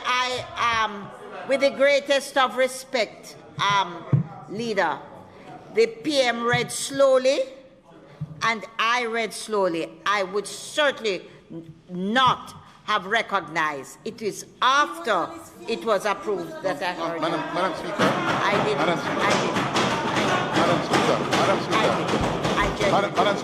Madam Speaker, the standing orders are very clear in its terms. I had to wait for you to put the motion, and before it was called for the vote, I stood up and I waited. Yes, I waited. Hold on, members, he has a right to speak.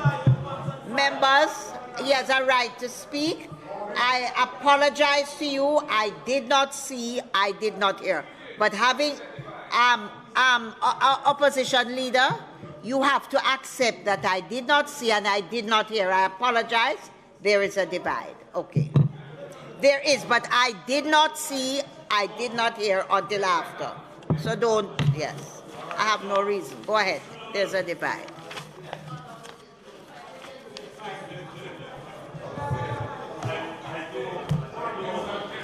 Mr. Bartlett, Mr. Brown.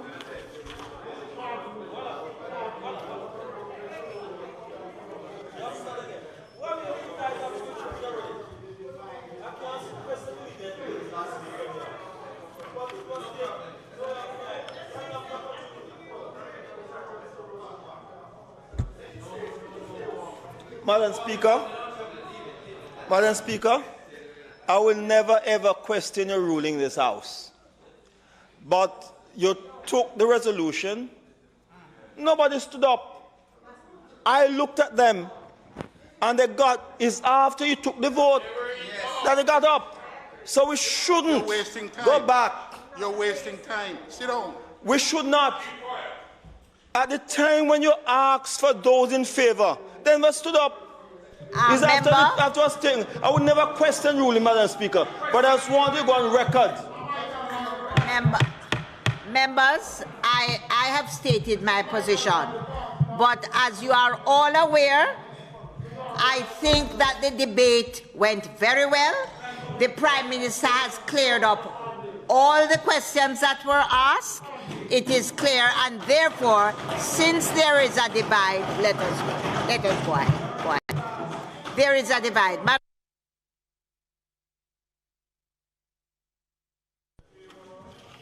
Mr. Bartlett, Mr. Brown, Mr. Brown,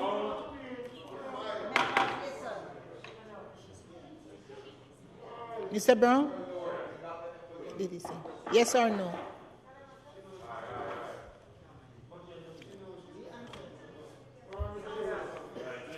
Dr. Brown-Burke, Dr. Chang, Dr. Charles,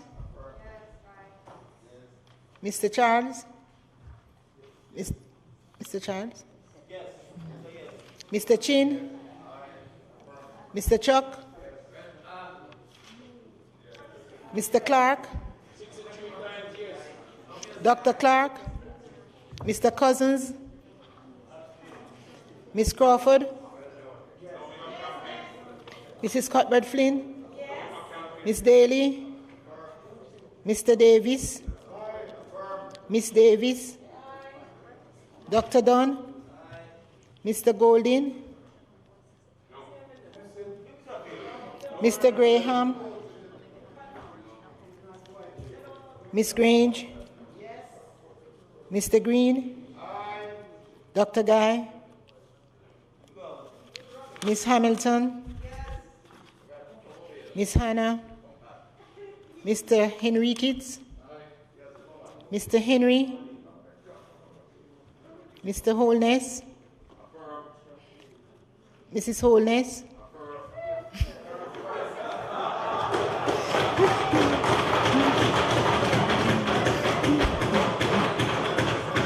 Mr. Hutchinson, Mr. Hutchinson, Mr. Hutchinson is there. Mr. Hilton, Mr. Jackson, Mr. Lawrence,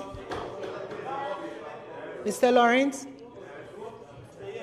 Miss Lee, Mrs. Malahufort, Mr. Main, Mr. McKenzie,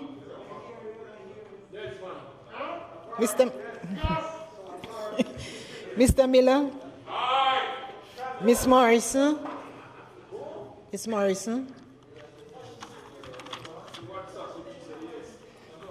Mr. Montego, Mr. Morgan, Miss Nita, Mr. Paulwell, Mr. Paulwell, Mr. Phillips, abstain.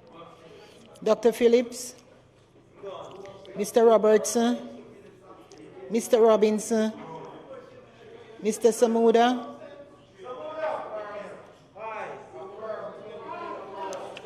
Mr. Shaw, Mr. Sibbles, Mr. Slowly, Miss Smith, Mr. Terrelong, Dr. Tufton, Mr. Vaz, Mrs. Vaz, Mr. Warmington, yes. Dr. Wheatley, Mr. Williams, yes. Mrs. Williams, yes. Mr. Wilson, yes. Mr. Witter, Mr. Wright.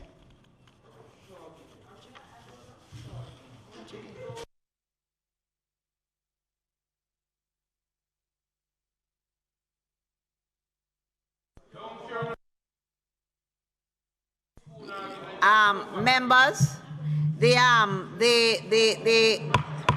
members, the clerk is is adding the numbers up. However, I made it abundantly clear that I did not hear, and I know I've looked back at 45, and I know I was correct, that if if you hear and it is obvious that a majority says A, that is it.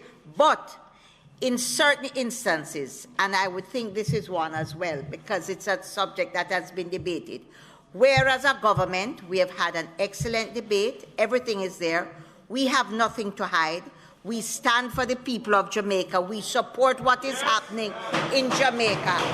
I think that we have indicated clearly when there is nothing, if the opposition calls for a divide, let us have the divide and it can go ahead. I have no problems with that.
Members, the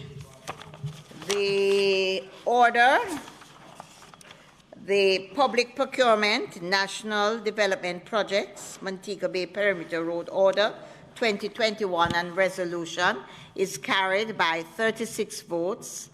There are 6 persons objecting. There are 3 members abstain, and there are 16 members absent. So the order and the resolution is carried by 36 votes.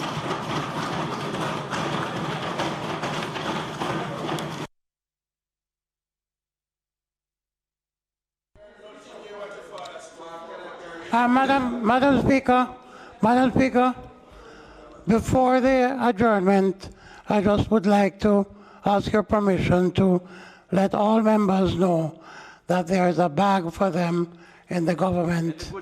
There's a bag for each member of the House in the government meeting room.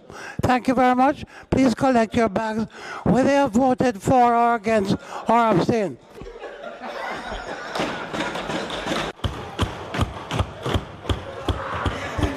Madam Speaker,